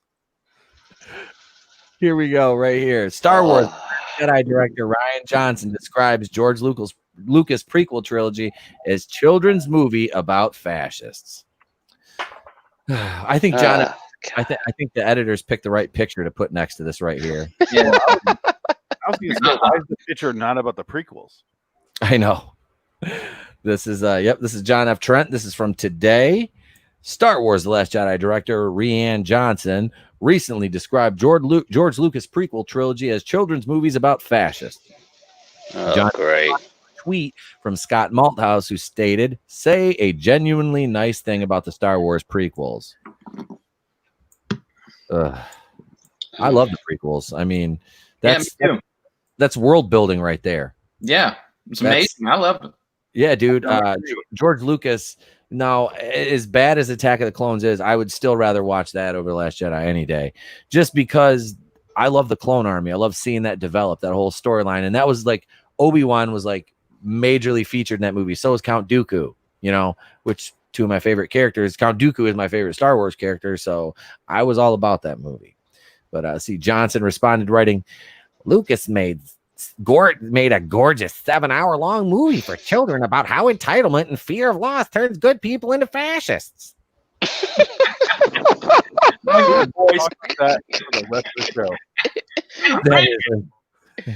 He added, and did it while spearheading nearly every technical sea change in modern filmmaking for the past 30 years.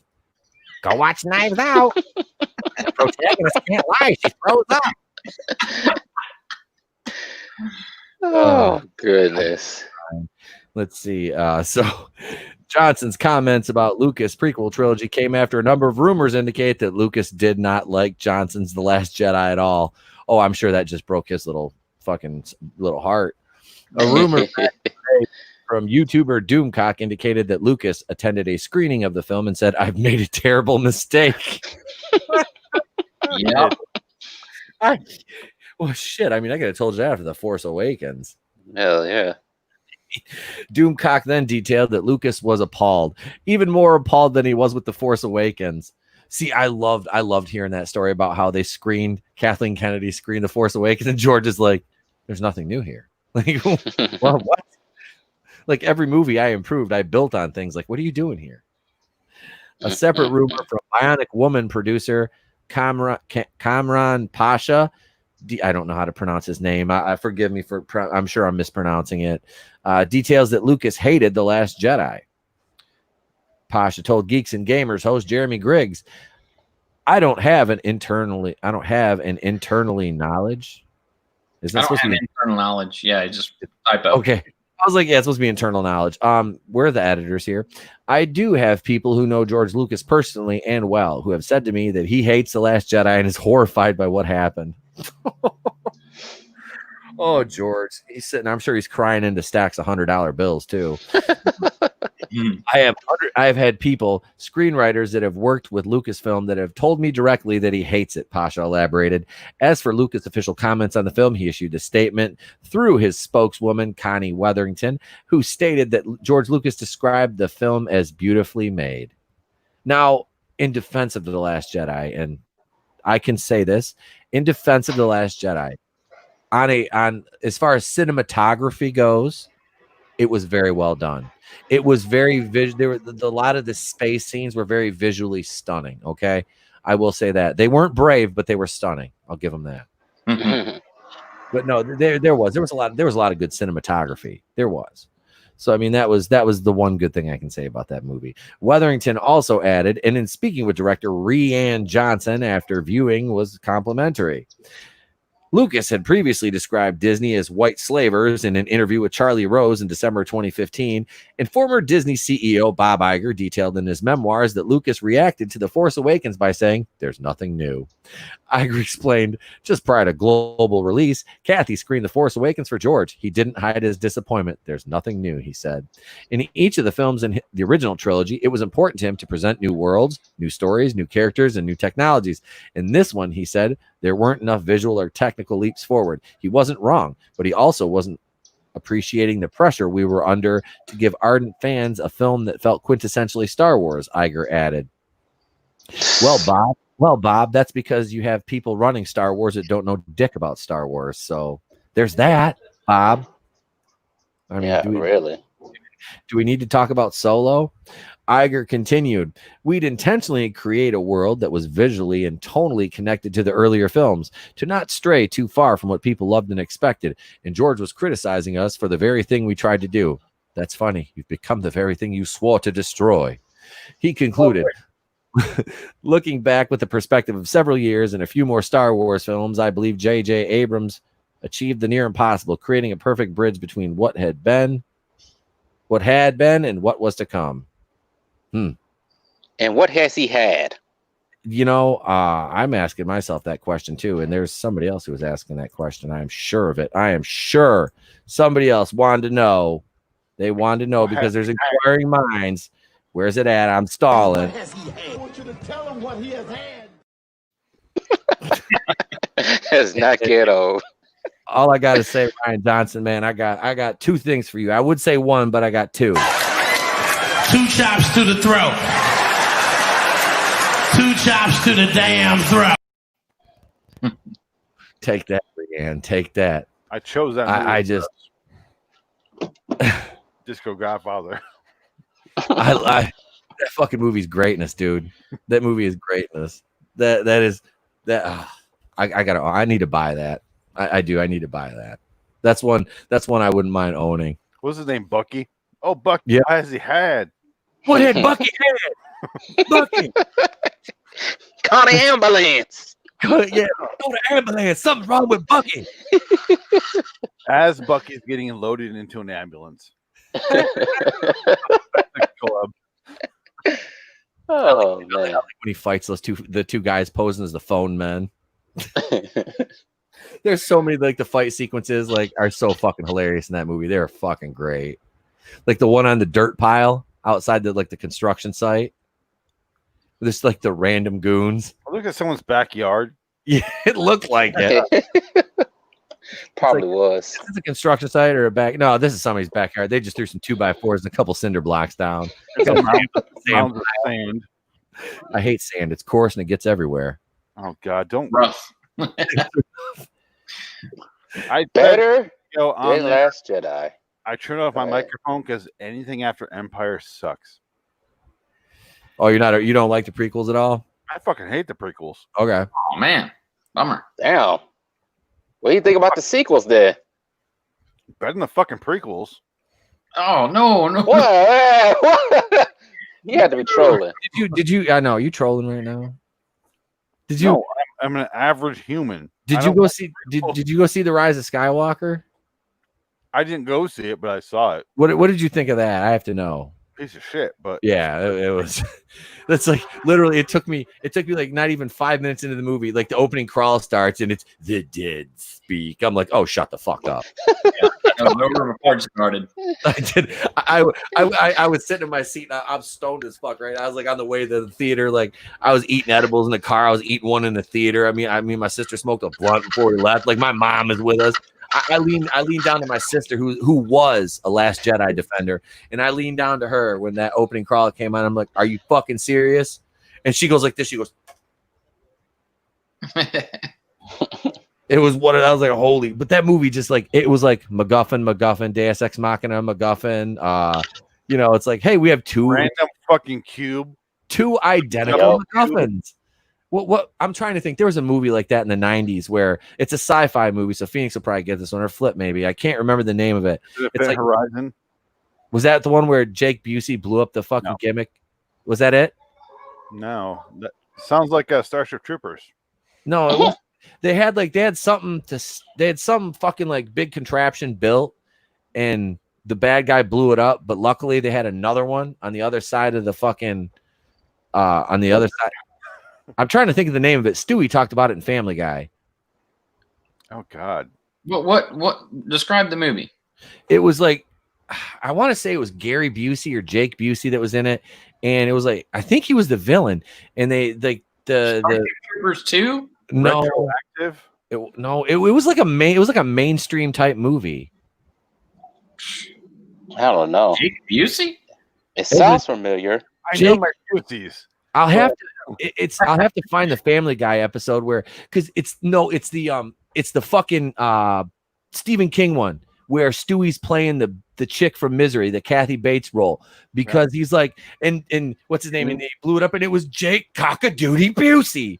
Now if I could pull that clip up and see what movie he's talking about, I will have to look at that later because it's been bugging me because I can't think what it was and I never remember to look at the fucking clip. So anyway, before I went on that fucking cutaway there.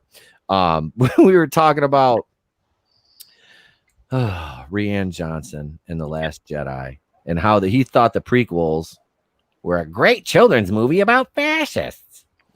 So what I thought would be fun to do with Rianne's movie is to take Rianne's movie, The Last Jedi, and give it a new director. Let's put Guy Ritchie in charge of The Last Jedi. Now, to me, because I didn't have time to write this, out like I did a couple of weeks ago, which I had like a 3-paragraph fucking diatribe.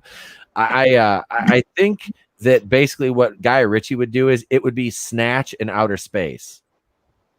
Like this, if Guy Ritchie was directing it. Pause. Contact. Yes, it was Contact. Yeah. Yes. Sorry, I just figured it out. No, thank you, dude. That just put my mind at ease. Because it was bugging me. I'm like those here. I'm trying to fucking read them. I don't fucking know. The cast said in that movie, going back to '97, if I remember correctly, that Matthew McConaughey was selling everyone drugs on that set. He was? Yeah, I believe it. I can believe that. Yeah, I can see it. McConaughey. He hasn't changed much. No, just more money he now. has an Oscar now, but he still sells drugs on the set of his production. Yep. I'm sure he does. Hey man, look, Anne Hathaway, you want to do some blow, girl? All right. Spaceships keep getting higher, but I can say the same. All right. Hey, look, we're gonna be higher than Richard Pryor here pretty soon. But so yeah, Guy Ritchie directing The Last Jedi. To me, he would take it, and like I said, you would probably have just as many characters as you did in Last Jedi. They would be spread out, but it would actually like have some sort of coherence to it and make more sense. Maybe I mean, I'm just spitballing here, but I think Guy Ritchie would. I think he could make something of that. Yeah. Now, I don't know what he's gonna do with Kylo Ren. I mean, he would probably be like, what was you see Kylo Ren being like Boris the Blade in Snatch. Him and Ray, like he's all cut up and shit. Like when Bullet Tooth Tony and Boris were fighting, you see Kylo Ren come out just all fucked up, just bitching. Freddy Four Fingers. Freddy Four. What would Ray, I wonder what Ray would be like under a Guy Ritchie type fucking movie though. That would be interesting. And that's another thing is like I don't dislike Daisy Ridley. I dislike the character of Ray. Daisy Ridley seems like a sweetheart. Her interviews, I mean, she seems like a really like I watched. I think it was like a Vanity Fair interview or a Variety. I can't remember what magazine it was, but I mean, I sat there and watched like a 15-minute interview with her, and she's just kind of like a fucking trucker mouth Brit. I mean, that's basically what she is. She's just like got a trucker mouth. I'm like, okay, I like that, I'm like, but yeah, it's just I would like to see her under a Guy Ritchie movie, man. She would fit really well there. I think she would. Because he just like that's his Sandy Newton. Dandy Newton. She's in Rock and Roller. Wait, Dandy Newton isn't. What is she? What else? She was in Solo. Yep. In Westworld. Yeah. I've never seen Westworld. Me either. Me neither. You want to see way too much of Sandy Newton every single episode? Check out Westworld. I know. I've seen the stills from Tessa Thompson from Westworld. Ugh. Yeah, she could use a shave down there, man. That's not her. They shot it in so much shadow. That's not her. Okay, I was gonna say. No, I watched I do a review show for that as well. Oh, do you? Okay, cool. So you know. Not her. All right. Clearly. Anyway, yeah, let me know when you want me to play because I recorded a audio version because I couldn't think of what to write, so I recorded something on an audio, just like stream of thought. Okay, well, you know what? Go for it, man. That'd be cool. Yeah. So here we go. I just recorded what I thought a Guy Ritchie thing would be with Last Jedi. Okay. I don't think it's very funny, but it's what came to my mind. Is it gonna go? Hold on. Everybody think real hard about what Star Wars Episode 8, The Last Jedi. If you want The Last Jedi to be real, you have to. Jason Statham ends up being Poe's dad, who stole some space diamonds from Jabba the Hutt's son, And then, obviously hilarity and a little bit of violence, not too much. No, it's not so bloody. It's more about the comedy. But the comedy ensues when Poe and his ragtag group of people like Finn and who knows, Ray's off fucking around. But they have to get the diamonds back to Jabba's son, and it keeps changing hands. The space diamonds keep changing hands, and they can't track where they are. They keep getting lost. And there's all sorts of like space crystals and space battles. But it's all like really slow and really slowly, quirkily done, and it's fucking hilarious, man. This movie was great. I really enjoyed it. I'm talking like it existed, and I did watch it, of course, because this is a real movie. But Benicio del Toro showed up for a little bit, and he played Frankie Four Fingers. He kept the same role, and he shows up and he helps him get out of space jail, and because he steals the key off a guy, and it's all funny and shit. It's all wacky. And then they Jason Statham ends up trying to fuck over Poe, his son, and the whole thing just ends up being like this really awesome ragtag group of these, not criminals, but not far off really, because they are helping a criminal in Jason Statham. But this ragtag group of people getting across the galaxy and getting in these like Seinfeld things, these sitcom moments where innocent little miscommunications lead to bigger things that just gonna like fall over like dominoes, and it just keeps going from there. And it's awesome. It's a great movie. I recommend watching it. It's Guy Ritchie's best movie since that beach movie he did where his wife Madonna got fucked by some European guy, because apparently he's into that. So that's my Guy Ritchie movie. Rambling because it was just stream of consciousness, but that's what I have. I like it. Ray's out fucking around somewhere. Ray is the least important character of the new series, even though she's technically the most important. But fuck Ray. Yeah, Daisy Ridley has my heart. Yep. But Ray can go fuck herself. Yeah, there was no attachment to that character, and it had nothing to do with the fact she's a woman. Because if you put Mara Jade in those movies, or like a new movie that's done well, everybody's gonna lose their shit and be like, "That's fucking Mara Jade." Speaking of that, I saw a rumor today that Brie Larson wants to play Mara Jade. Oh no! Brie Larson, Mara Jade from the EU. She was married to Luke Skywalker at one point, I think, wasn't it? Yeah. Because I'm not a big EU guy. I know some things, but I'm not a huge EU guy. I saw that. I actually got into some arguments on Facebook with Bretards today. Oh, you did, huh? I just hear gunfire. Yeah, it sounded like that. Okay. No, somebody skateboarding outside. Okay. I was like, okay, all right. Where are the gunshots coming from? I keep talking because I've been hearing everybody's been lighting off fireworks here for like a week already now. So I'm like, but no, yeah. So I had to pull out the Bob Sacamano had to come out and talk to these fools today because they want to be douchebags about Brie Larson. I'm like, oh really? Well, I guess it's time to reach back and pull the sock puppet account out then if you want to play this game. So I just started slanging out memes. I'm like, nope. At this point, I'm like, you're gonna get trolled, bud. Sorry.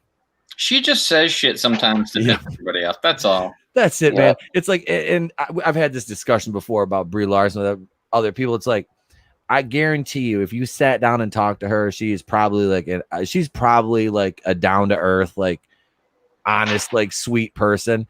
That's just her public persona, and she has no idea how to handle herself in front of a crowd like that. And she wants to do these things, these social justice things, but doesn't know how to go about it the right way, and just like, wow, fuck white men. Well, her feet still stink. That's all I gotta say. Yeah. Yeah. But yeah, and she can't write or direct. Unicorn Store is proof of that. Which, and if you doubt me, we did a Unicorn Store watch party on my channel. We watched Unicorn Store. Are you at the skate park? You know what? I'll take that back. It's not skating. It's firecrackers going on outside. Those sound like 22 shells, man. Yeah. Well, I wouldn't know. The stream will be over. Someone's really slowly pulling one for 20. I love doing the show, guys, but I'm out. What if I duck for a minute? Yeah. Hang on, man. I can't be on camera for a while. Why? I gotta halt and return fire. Yeah. Yeah. Why'd you mute your mic? I had to fucking fire off a couple rounds. Don't worry about it. We're good. Turns into a Charlton Heston movie for a while. if I still lived in my old apartment, I'd have to do that. It'd be like I'd have to shoot the fucking tweakers underneath me. I remember when I lived in LA, I'd have like girls over and they'd be like, "What's that noise?" I'm like, probably someone getting shot. Anyway, so it's either somebody getting shot or there's a hooker getting strangled downstairs. Don't worry about it. You're fine. Don't worry about it, baby. That's funny. Let's see. So, all right, Flipper, what'd you have, man? I got you, man. All right, so I didn't know it was supposed to be funny. Either way you want to go with it. I don't care. And usually I go with funny, but these are open to interpretation. I don't, it's like however you want to do it. So I really particularly like Phoenix's. That was just great off the top of your head, pre-recorded, and you ended with a bang. That was awesome, man. I'll read this though. Wait, I do it. Yeah, that's the way to do it. All right, I'll read this. As soon as I can find it. Here it is. All righty. Okay. So I called this Dark Acolyte Unbound. I just changed the whole name of The Last Jedi. It was The Last Hefe, but I should have called it. Yeah. Stick to that title. Quentin Tarantino is my director. But the problem is I really didn't. I got into writing it because I was hoping that it would really be this way in my head. So I'm watching this movie that doesn't exist, but here we go. Dark Acolyte Unbound. A cliffside on Octo. That's where you open the movie. Luke is training Rey in lightsaber combat and admits that he's her father as they fight, matching one another's moves one for one.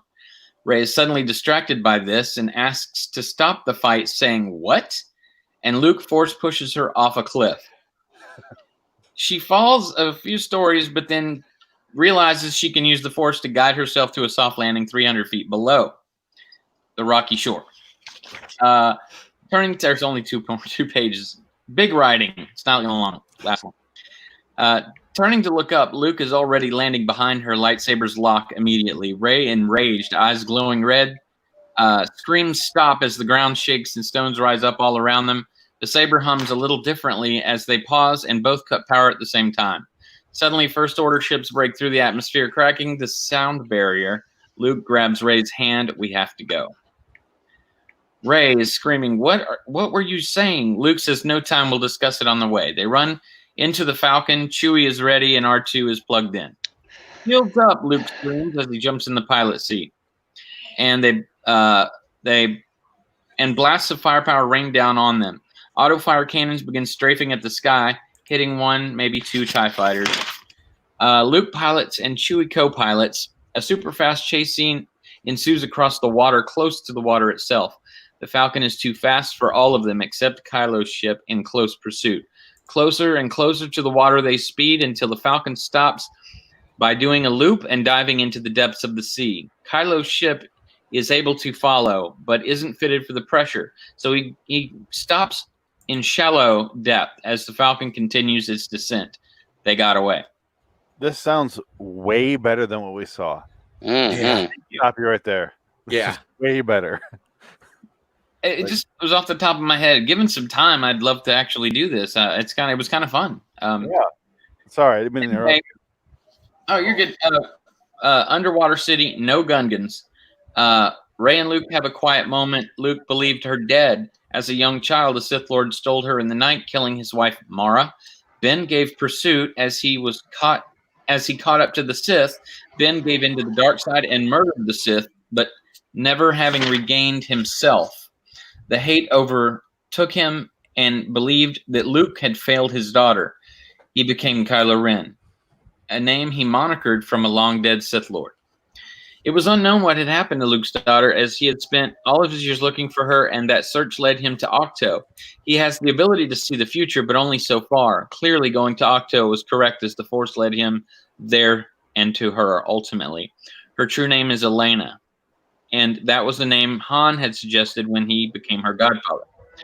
There's only a little bit left, but I'll tell it to you. It's just 2 paragraphs. Yeah, Han, you good? Yeah, great. Yeah. Han and Leia were back together. It turns out they weren't divorced. he and Chewie got in trouble while searching for Elena. Leia had been heading up the military for the Republic until they returned.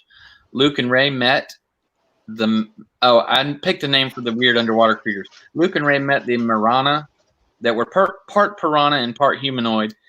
Force-sensitive race deep under the Sea of Octo. They would help them escape. And that's all I wrote. That's kind of dope. I like that concept. Makes way more sense than what we saw. Yeah. Jesus. Yeah. Thanks. Yeah, dude. That was solid. That was totally different, obviously different avenue than what I was going for. But I want to see that movie more than what I saw. I know. So yeah, I know that actually sounds good. Like it's like the way you've crafted it. It's pretty. It's like captivating, man. That's a solid story right there. Thank you. You're welcome, man. How they connect through their minds, because as of now we have Force. They have Force Skype. Force. Yeah, whatever. Throw it out there. Hey, wait. Hey, let me reach behind my back. Pass me a lightsaber real quick. Got it. Motherfucker went back there and passed the duchy. It's like that when he tried to do the Han Solo head fucking turn in Rise of Skywalker. I was like, a lightsaber, man. You know you guys know what I'm talking about, right? Where Kylo was fighting him, and he's like, I was like, oh hell no. No, you did not just try to do the shrug, the Harrison shrug. I'm like, no, fuck you, bro. Fuck you. You're not pulling it off, man. Like I said, I got no issue with Adam Driver. I just don't like the character. Yeah, you know, that was just like it was cringy. This movie that we're talking about threw such a fucking wrench in there that they had to go for the third one. Fix everything. Oh god. Yeah. End our misery. And that's what we had. Manliness and motivation, Force FaceTime. Then you got Flare Axe. You just thought it was a lightsaber, but he did pokey her.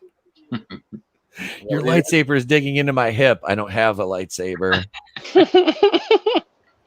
You know what it reminded me of was Nightmare on Elm Street, where she like tears out Freddy's shirt and she's like, I can bring him to the real world. Yeah, that's it. Yeah. And then I was like, oh, I've seen that when I was born.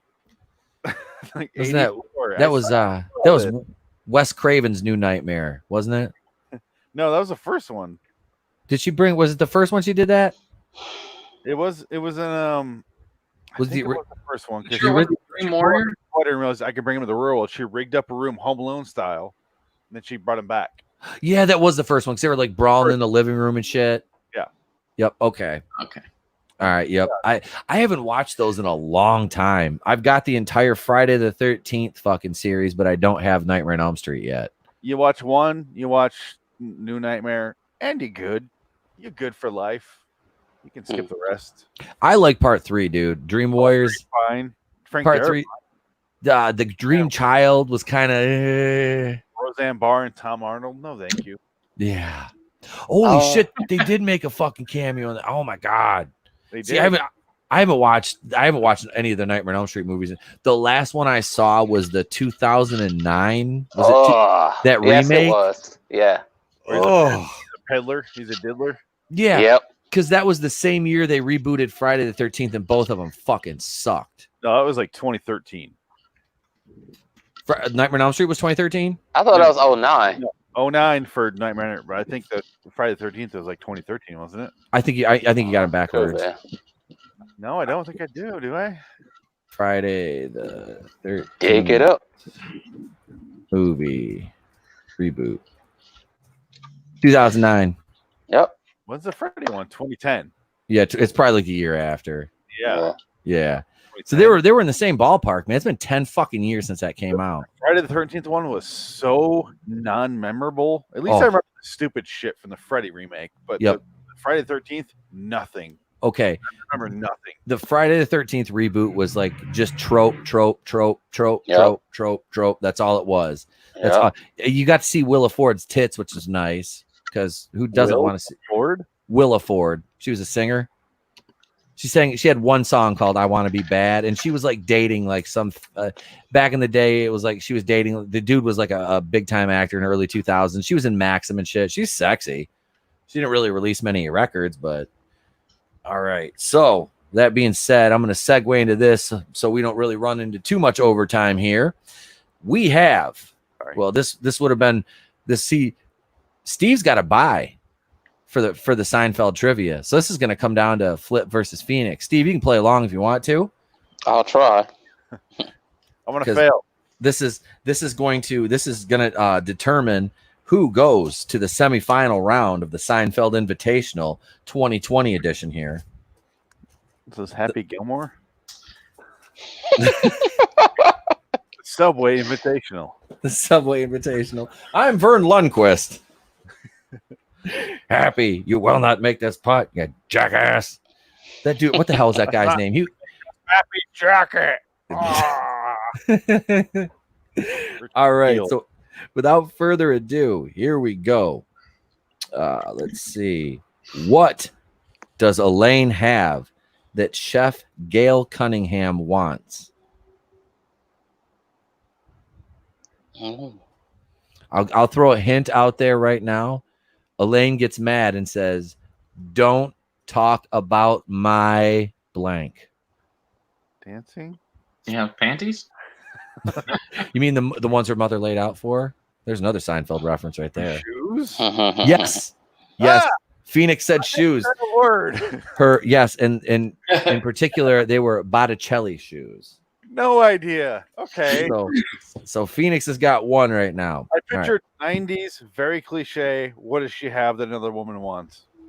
Shoes. Absolutely. No way. How? Let's see. We'll go with this one. All right. Elaine says that there's one false reflecting going on at the Barney store because they use these. Elaine says that there's false reflecting going on at the Barney store because they use these. Magnets? I don't know. What is going on? La la la la la. Some My ATC. neighborhood is weird. Some fucking ATC, man.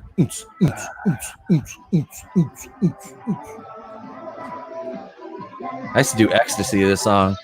Skateboarders. I don't know what's going on right now. I'm gonna get a copyright claim for that. Yeah, you better be careful. I know. All right. So Elaine says that there's false reflecting going on at the Barney's store because they use these. Now, she's at the store Barney's. Are you familiar with what Barney's is? What's that? Mirrors? Yes. Are you? No. Yes, they use skinny. They use skinny the whole time. Like, what do they have in the mirrors? Skinny mirrors. Okay. Oh my god, I should not win this. Please don't put me in the next round for this. Shit, you're gonna fucking you're gonna go to the pool because we'll draw before the end of the night the pairings for the semifinals because we got Lincoln 7, we got Emperor Steve here, we got Salvador, and we're trying to fill the fourth slot right now to get the semis going. All right, in high school, Jerry became a legend in a sport he had an unfair advantage in. What was it? Basketball. Ooh, I know this. Nope. Bowling. Nope. Track and field. It was track. Oh, there you go. Okay. It was track. All right. So let's see. What charity is Jerry representing when he goes on the Today Show?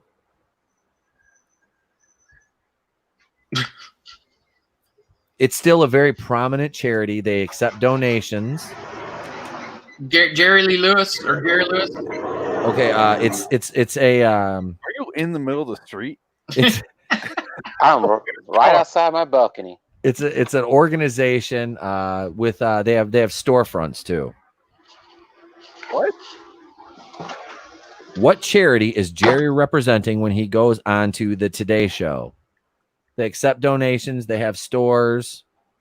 It's like a secondhand store. Oh, Salvation Army? Nope. Okay, that's all I have. Goodwill? Goodwill. Okay, that was my second. Yep, it's Goodwill. Salvation Army makes more sense. Let's be honest. That was the puffy shirt he was wearing. I don't want to be a pirate. I like Seinfeld, but I haven't seen it in 20 years, probably. All right, let's see. This is I've had this game for like 15 years, I think. I got this Seinfeld game. This is rough. And I've literally played it like 3 times because none of my friends, like I have like 2 friends that watch Seinfeld that I like hang out with. But it's not. I love it. That's like it's one of my favorite shows. You ask me American Dad questions, like American Dad. I was watching the pilot the other day. Haley, your boyfriend's one of those stone men. You mean a stoner, Dad? I love that. He's a stone man. You mean a stoner? Jerry bought this at the furniture refinishers and gave it to Elaine as a gift. Now, this episode and this gift in particular would be deemed quite problematic these days. Oh God, what does that mean? That's a lot of stuff. Yes. Oh yeah. Please take over franchise if you know, because I don't want to advance because I don't deserve it. But I'm not playing against myself. Oh yeah, you're already in. Fuck. Okay, so that episode, George had to take a coffee table there because Jerry set a cup down on it, and while they were walking around in there, wait, no, that was a different episode. I'm sorry. It's not a coffee table. No, he bought Elaine something. Bar. Nope. So you're saying today it would be considered? It would be very problematic. It would be canceled on Twitter. The Mary Sue would be writing articles about it. Princess Weeks and Rachel Leischman would be scissoring and fucking bitching about Donald Trump and fucking complaining about this episode. I mean, it would be a whole fucking scene. They'd throw Jessica Mason in the mix too. I know all the writers from the Mary Sue for some reason. I don't even know why. Rachel Leischman's terrifying though. All right, do you guys give up? Okay, wait. These used to be out in front of cigar stores. Oh, Indian cigar people. Yep, an Indian statue. Yeah. Great. What? And for a bonus question, who did Kramer, after he got the cigar store Indian from Elaine, who did he sell it to? Lewis? No. George's dad. Nope. Elaine's boss at Pendant Publishing, Mr. Lippman, for his office, which had a Southwestern motif. And Kramer, in the process, got his coffee table book published. I said coffee table to get partial credit. I'll give you a quarter of a point. Yeah. Which, let's see. Okay. Jerry has a name for the first shirt that he wears out of the laundry. What does he call it? Oh, damn. This is from the Marine Biologist episode. Oh, that's one of my favorite episodes. I can't even think of it right now. It's what you would call somebody, a male who is like, it would be another term for like favorite. Buddy? Brown noser shirt? Golden Boy. Golden Boy was the name of Jerry's shirt. Okay. Golden Boy. Golden Boy. Do you want to touch Golden Boy, Elaine? No, I'm fine. I don't want to touch it, Jerry. Jerry returns to his parents' home from a scuba diving trip with black eyes. What happened? I don't want to say suds. I can't think of what happens when you come up too fast. The bends? Yeah, the bends. He got it right. Well, Yep. no, you said the bends. His capillaries burst. Yeah. Pretty much the same thing. Why they burst though? The bends? From the pressure. Pressure. That's pressure. Yep. That's bends. Yep. Oh, okay. Who said that one? Is that Flipp? Steve got Steve it. said, okay. Steve got it. All right, so Steve's got 2, Phoenix at 3. Flipp's still pitching a golf game right now. He's got a goose egg. He's under par. You're in the clubhouse leader for golfing, bro. And if we're golfing, I'll need you to stay on par because I'm a horrible golfer. I'm better when I drink. I'm like, I just go out to drive the cart, get stoned, and have a few beers, and break my driver over my knee. Let's see. It's not. I've done it. At the hospital, Jerry asked George if he can have this NHL team jacket if things don't work out. What NHL team is it? What's Gretzky's team, right? That was the LA Kings, and it's not that. Or It's an original 6 team. Oh, okay. Bruins, Blackhawks. Is the Blackhawks. Phoenix at game set match right now. Oh my God. He's gonna do a Detroit Lions. He's gonna somehow win an opening round game and stumble his way into the second round and get massacred. That's so true. I haven't seen since Grey's Anatomy, before Grey's Anatomy was on the air. Let's see here. Jerry tells George that Vanessa looks like this actress as they stake her out in the lobby of her office building. Isabella Rossellini? No. That was a lucky guess. Okay. Not lucky guess. She was married to a very famous actor at one point who had a legendary piece of facial hair. What? This woman that they're discussing, the actress that they're saying this woman looked like. Kathy Bates? No. She used to be married to a famous actor who had a very famous mustache. Not named Tom Selleck either. I will say that. Not named Tom Selleck. Damn. He was in a very popular series of films in the late 70s and early 80s. Oh, Sally Field? What did you say? Sally Field? You said Sally Field, but what was the actor's name you said first? Burt Reynolds. Okay. Now, who was Burt Reynolds married to, though? Not Sally Field? No. We're talking real life. Right? No. What's that? Kept thinking Dolly Parton?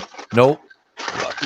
The same bleach bottle blonde in Big Hooters look, though. She's almost a less talented non-singing Dolly Parton. Sandy Summers? Nope. I'm trying to think. I'm blanked. I'll give you the initials. I'll give you initials. Does it start with an L? Yes. Lonnie Anderson? Yes. And with that, ladies and gentlemen, tonight, our big winner and master of his domain, Mr. Phoenix West. Why me? I should not be here. Okay, so I'm gonna start calling him Phoenix Kerrigan. So you, my friend, get. Do I have to watch Seinfeld now so I feel at least some pride in this? Soup for you. Soup for you. Have some soup. Have some soup for you. So we've got in the semifinal round now. We have 4 enter, 1 leave. Actually, 2 leave, and then we'll go to the final. Yeah. So we've got Mr. Phoenix West. We have Emperor Steve. We have the Don Salvador and Lincoln X7. Now these are going to be some. Watch Phoenix win the next round too. Somehow he'll somehow eke out another win. I don't want to be the Eagles from a couple of years ago. Please don't. If you're into Seinfeld, I should not be there. You sound like the Lions. Seriously, that's we don't know how we got here. We don't even really want to be here. We're usually off this time of year. Matt Stafford's like, I'm usually banged. Football this year? What's that? They play football this late in the year? Really? It's couch season. It's XFL. Well, no, I'm sorry, the XFL is dead again. He's selling it. Okay? The XFL was actually looking really good this year too. I was watching it. It was fun, dude. Cause the law, baby. St. Louis Battlehawks. I watched the Dallas Defenders. They were something. We used to make a team. We just made fun of the Tampa Bay fans and said they shit standing up. Probably do. I'm pretty sure they do. Let's see here. We've got ladies and gents, we have reached that point of the program where it's time for everybody to go around and go ahead and plug your channels, guys. Flipper, we'll start with you, buddy. Oh, gosh, I haven't really done a lot on my channel, my personal channel, but on the Fandom Collective, we're doing a whole lot of stuff, guys. We just started out the Patreon, and every little bit of what we're doing there is basically to help you guys. We're just trying to promote a community that is used to being shadow banned and censored and in every other way just dismissed. And that's what we're trying to do. So come on by, check out our videos, and most of our videos are of you guys. So it should be a lot of fun. So that's what we're about. That's what I'm about. Come hook up with us and DM me. Let's hang out sometime. Absolutely. Thank you for being on tonight, brother. I appreciate it, man. My pleasure. And yeah, you guys go over there, subscribe to the Fandom Collective channel, subscribe to Flipp Doubt's channel, check out the Rookie Critic over there. We got a lot of great stuff going over on the Fandom Collective side of things, man. It's like constant tweets. There's so many people involved in these things now. Like I said, you got the Patreon going on, and look, and Patreon, I know a lot of people have negative attitudes toward that, and go watch Flipp's video on what he explains, what the mission, the modus operandi is for that Patreon. And that's to help the community out, man. That's not these guys trying to get, us trying to get, make paper off this.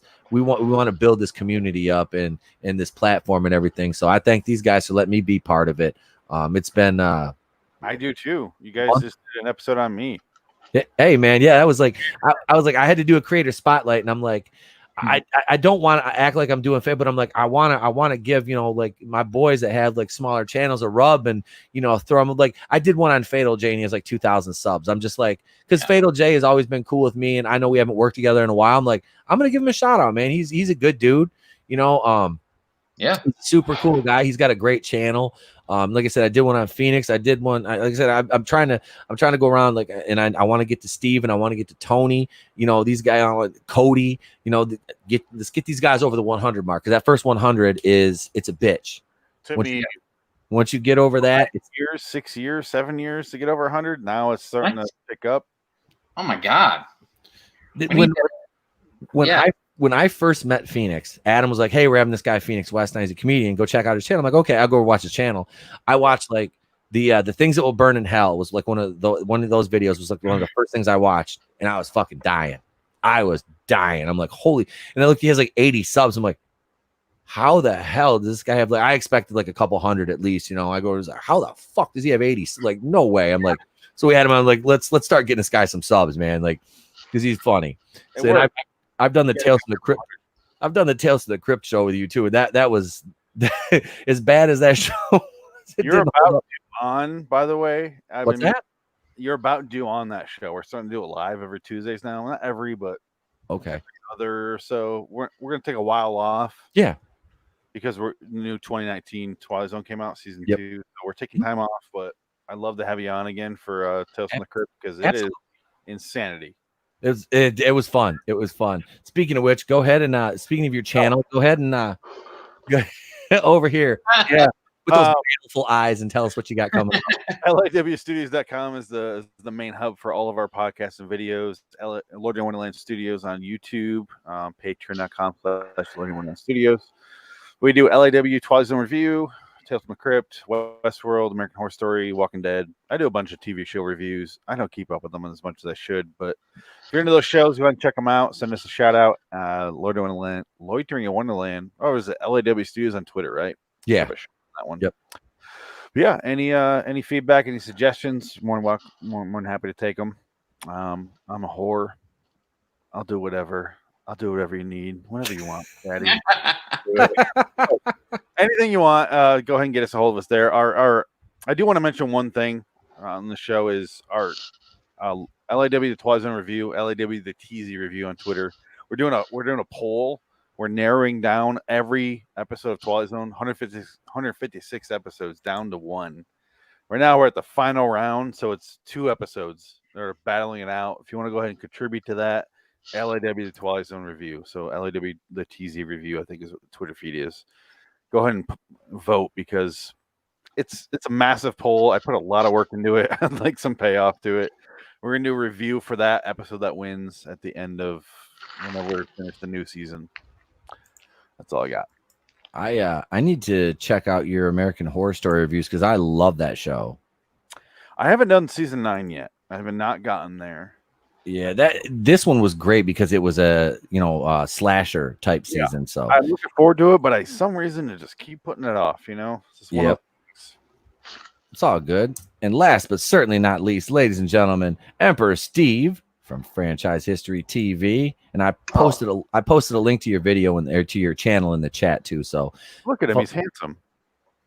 Well, yeah, I'm doing this off my phone because my computer and connection inside was acting crazy. So yeah, I don't have my icon. But what do I have this week? I got nothing this week. I'm actually taking a break this week because of 4th of July, and I'm getting tired basically trying to do all these videos. Plus, I'm working on a big old video about Star Wars. Probably one of my last videos about Star Wars, but I know deep down I'm lying right now because it probably won't be. But I'm working on my biggest one coming up pretty soon. So that's what I've been doing this whole week. So if anything, I'll probably live stream, but I don't know what day. Probably one of my days off. So that's what I got going on this week.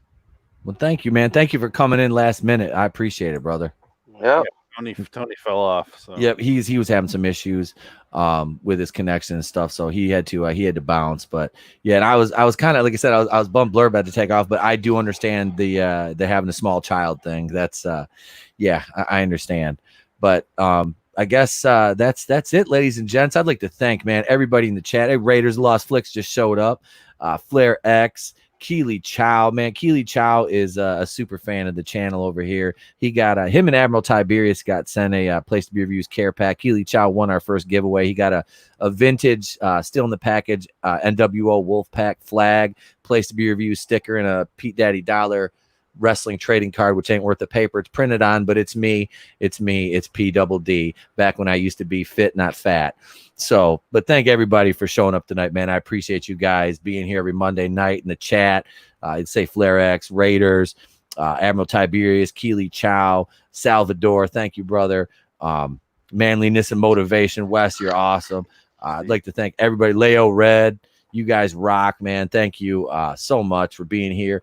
And I'm going to be on vacation starting on Thursday. I'm going to be gone, and I probably will not be on YouTube or Twitter or anything until Sunday because I will be in the middle of the woods and I won't have the best reception. It's my son's birthday, so I'm not really going to worry about YouTube much this weekend. The woods? Yep. But well, I say in the middle of the woods, but it's a fucking like fully furnished house. It's not we call it a cabin, but it's a house on the river. So I mean, I go sacrifice them in the woods. I'm burn down your cabin. I won't smoke my Cuban cigars in there. Don't burn down your cabin. With a waitress from the diner who, when she laughs, it sounds like Elmer Fudd sitting on a juicer. I'm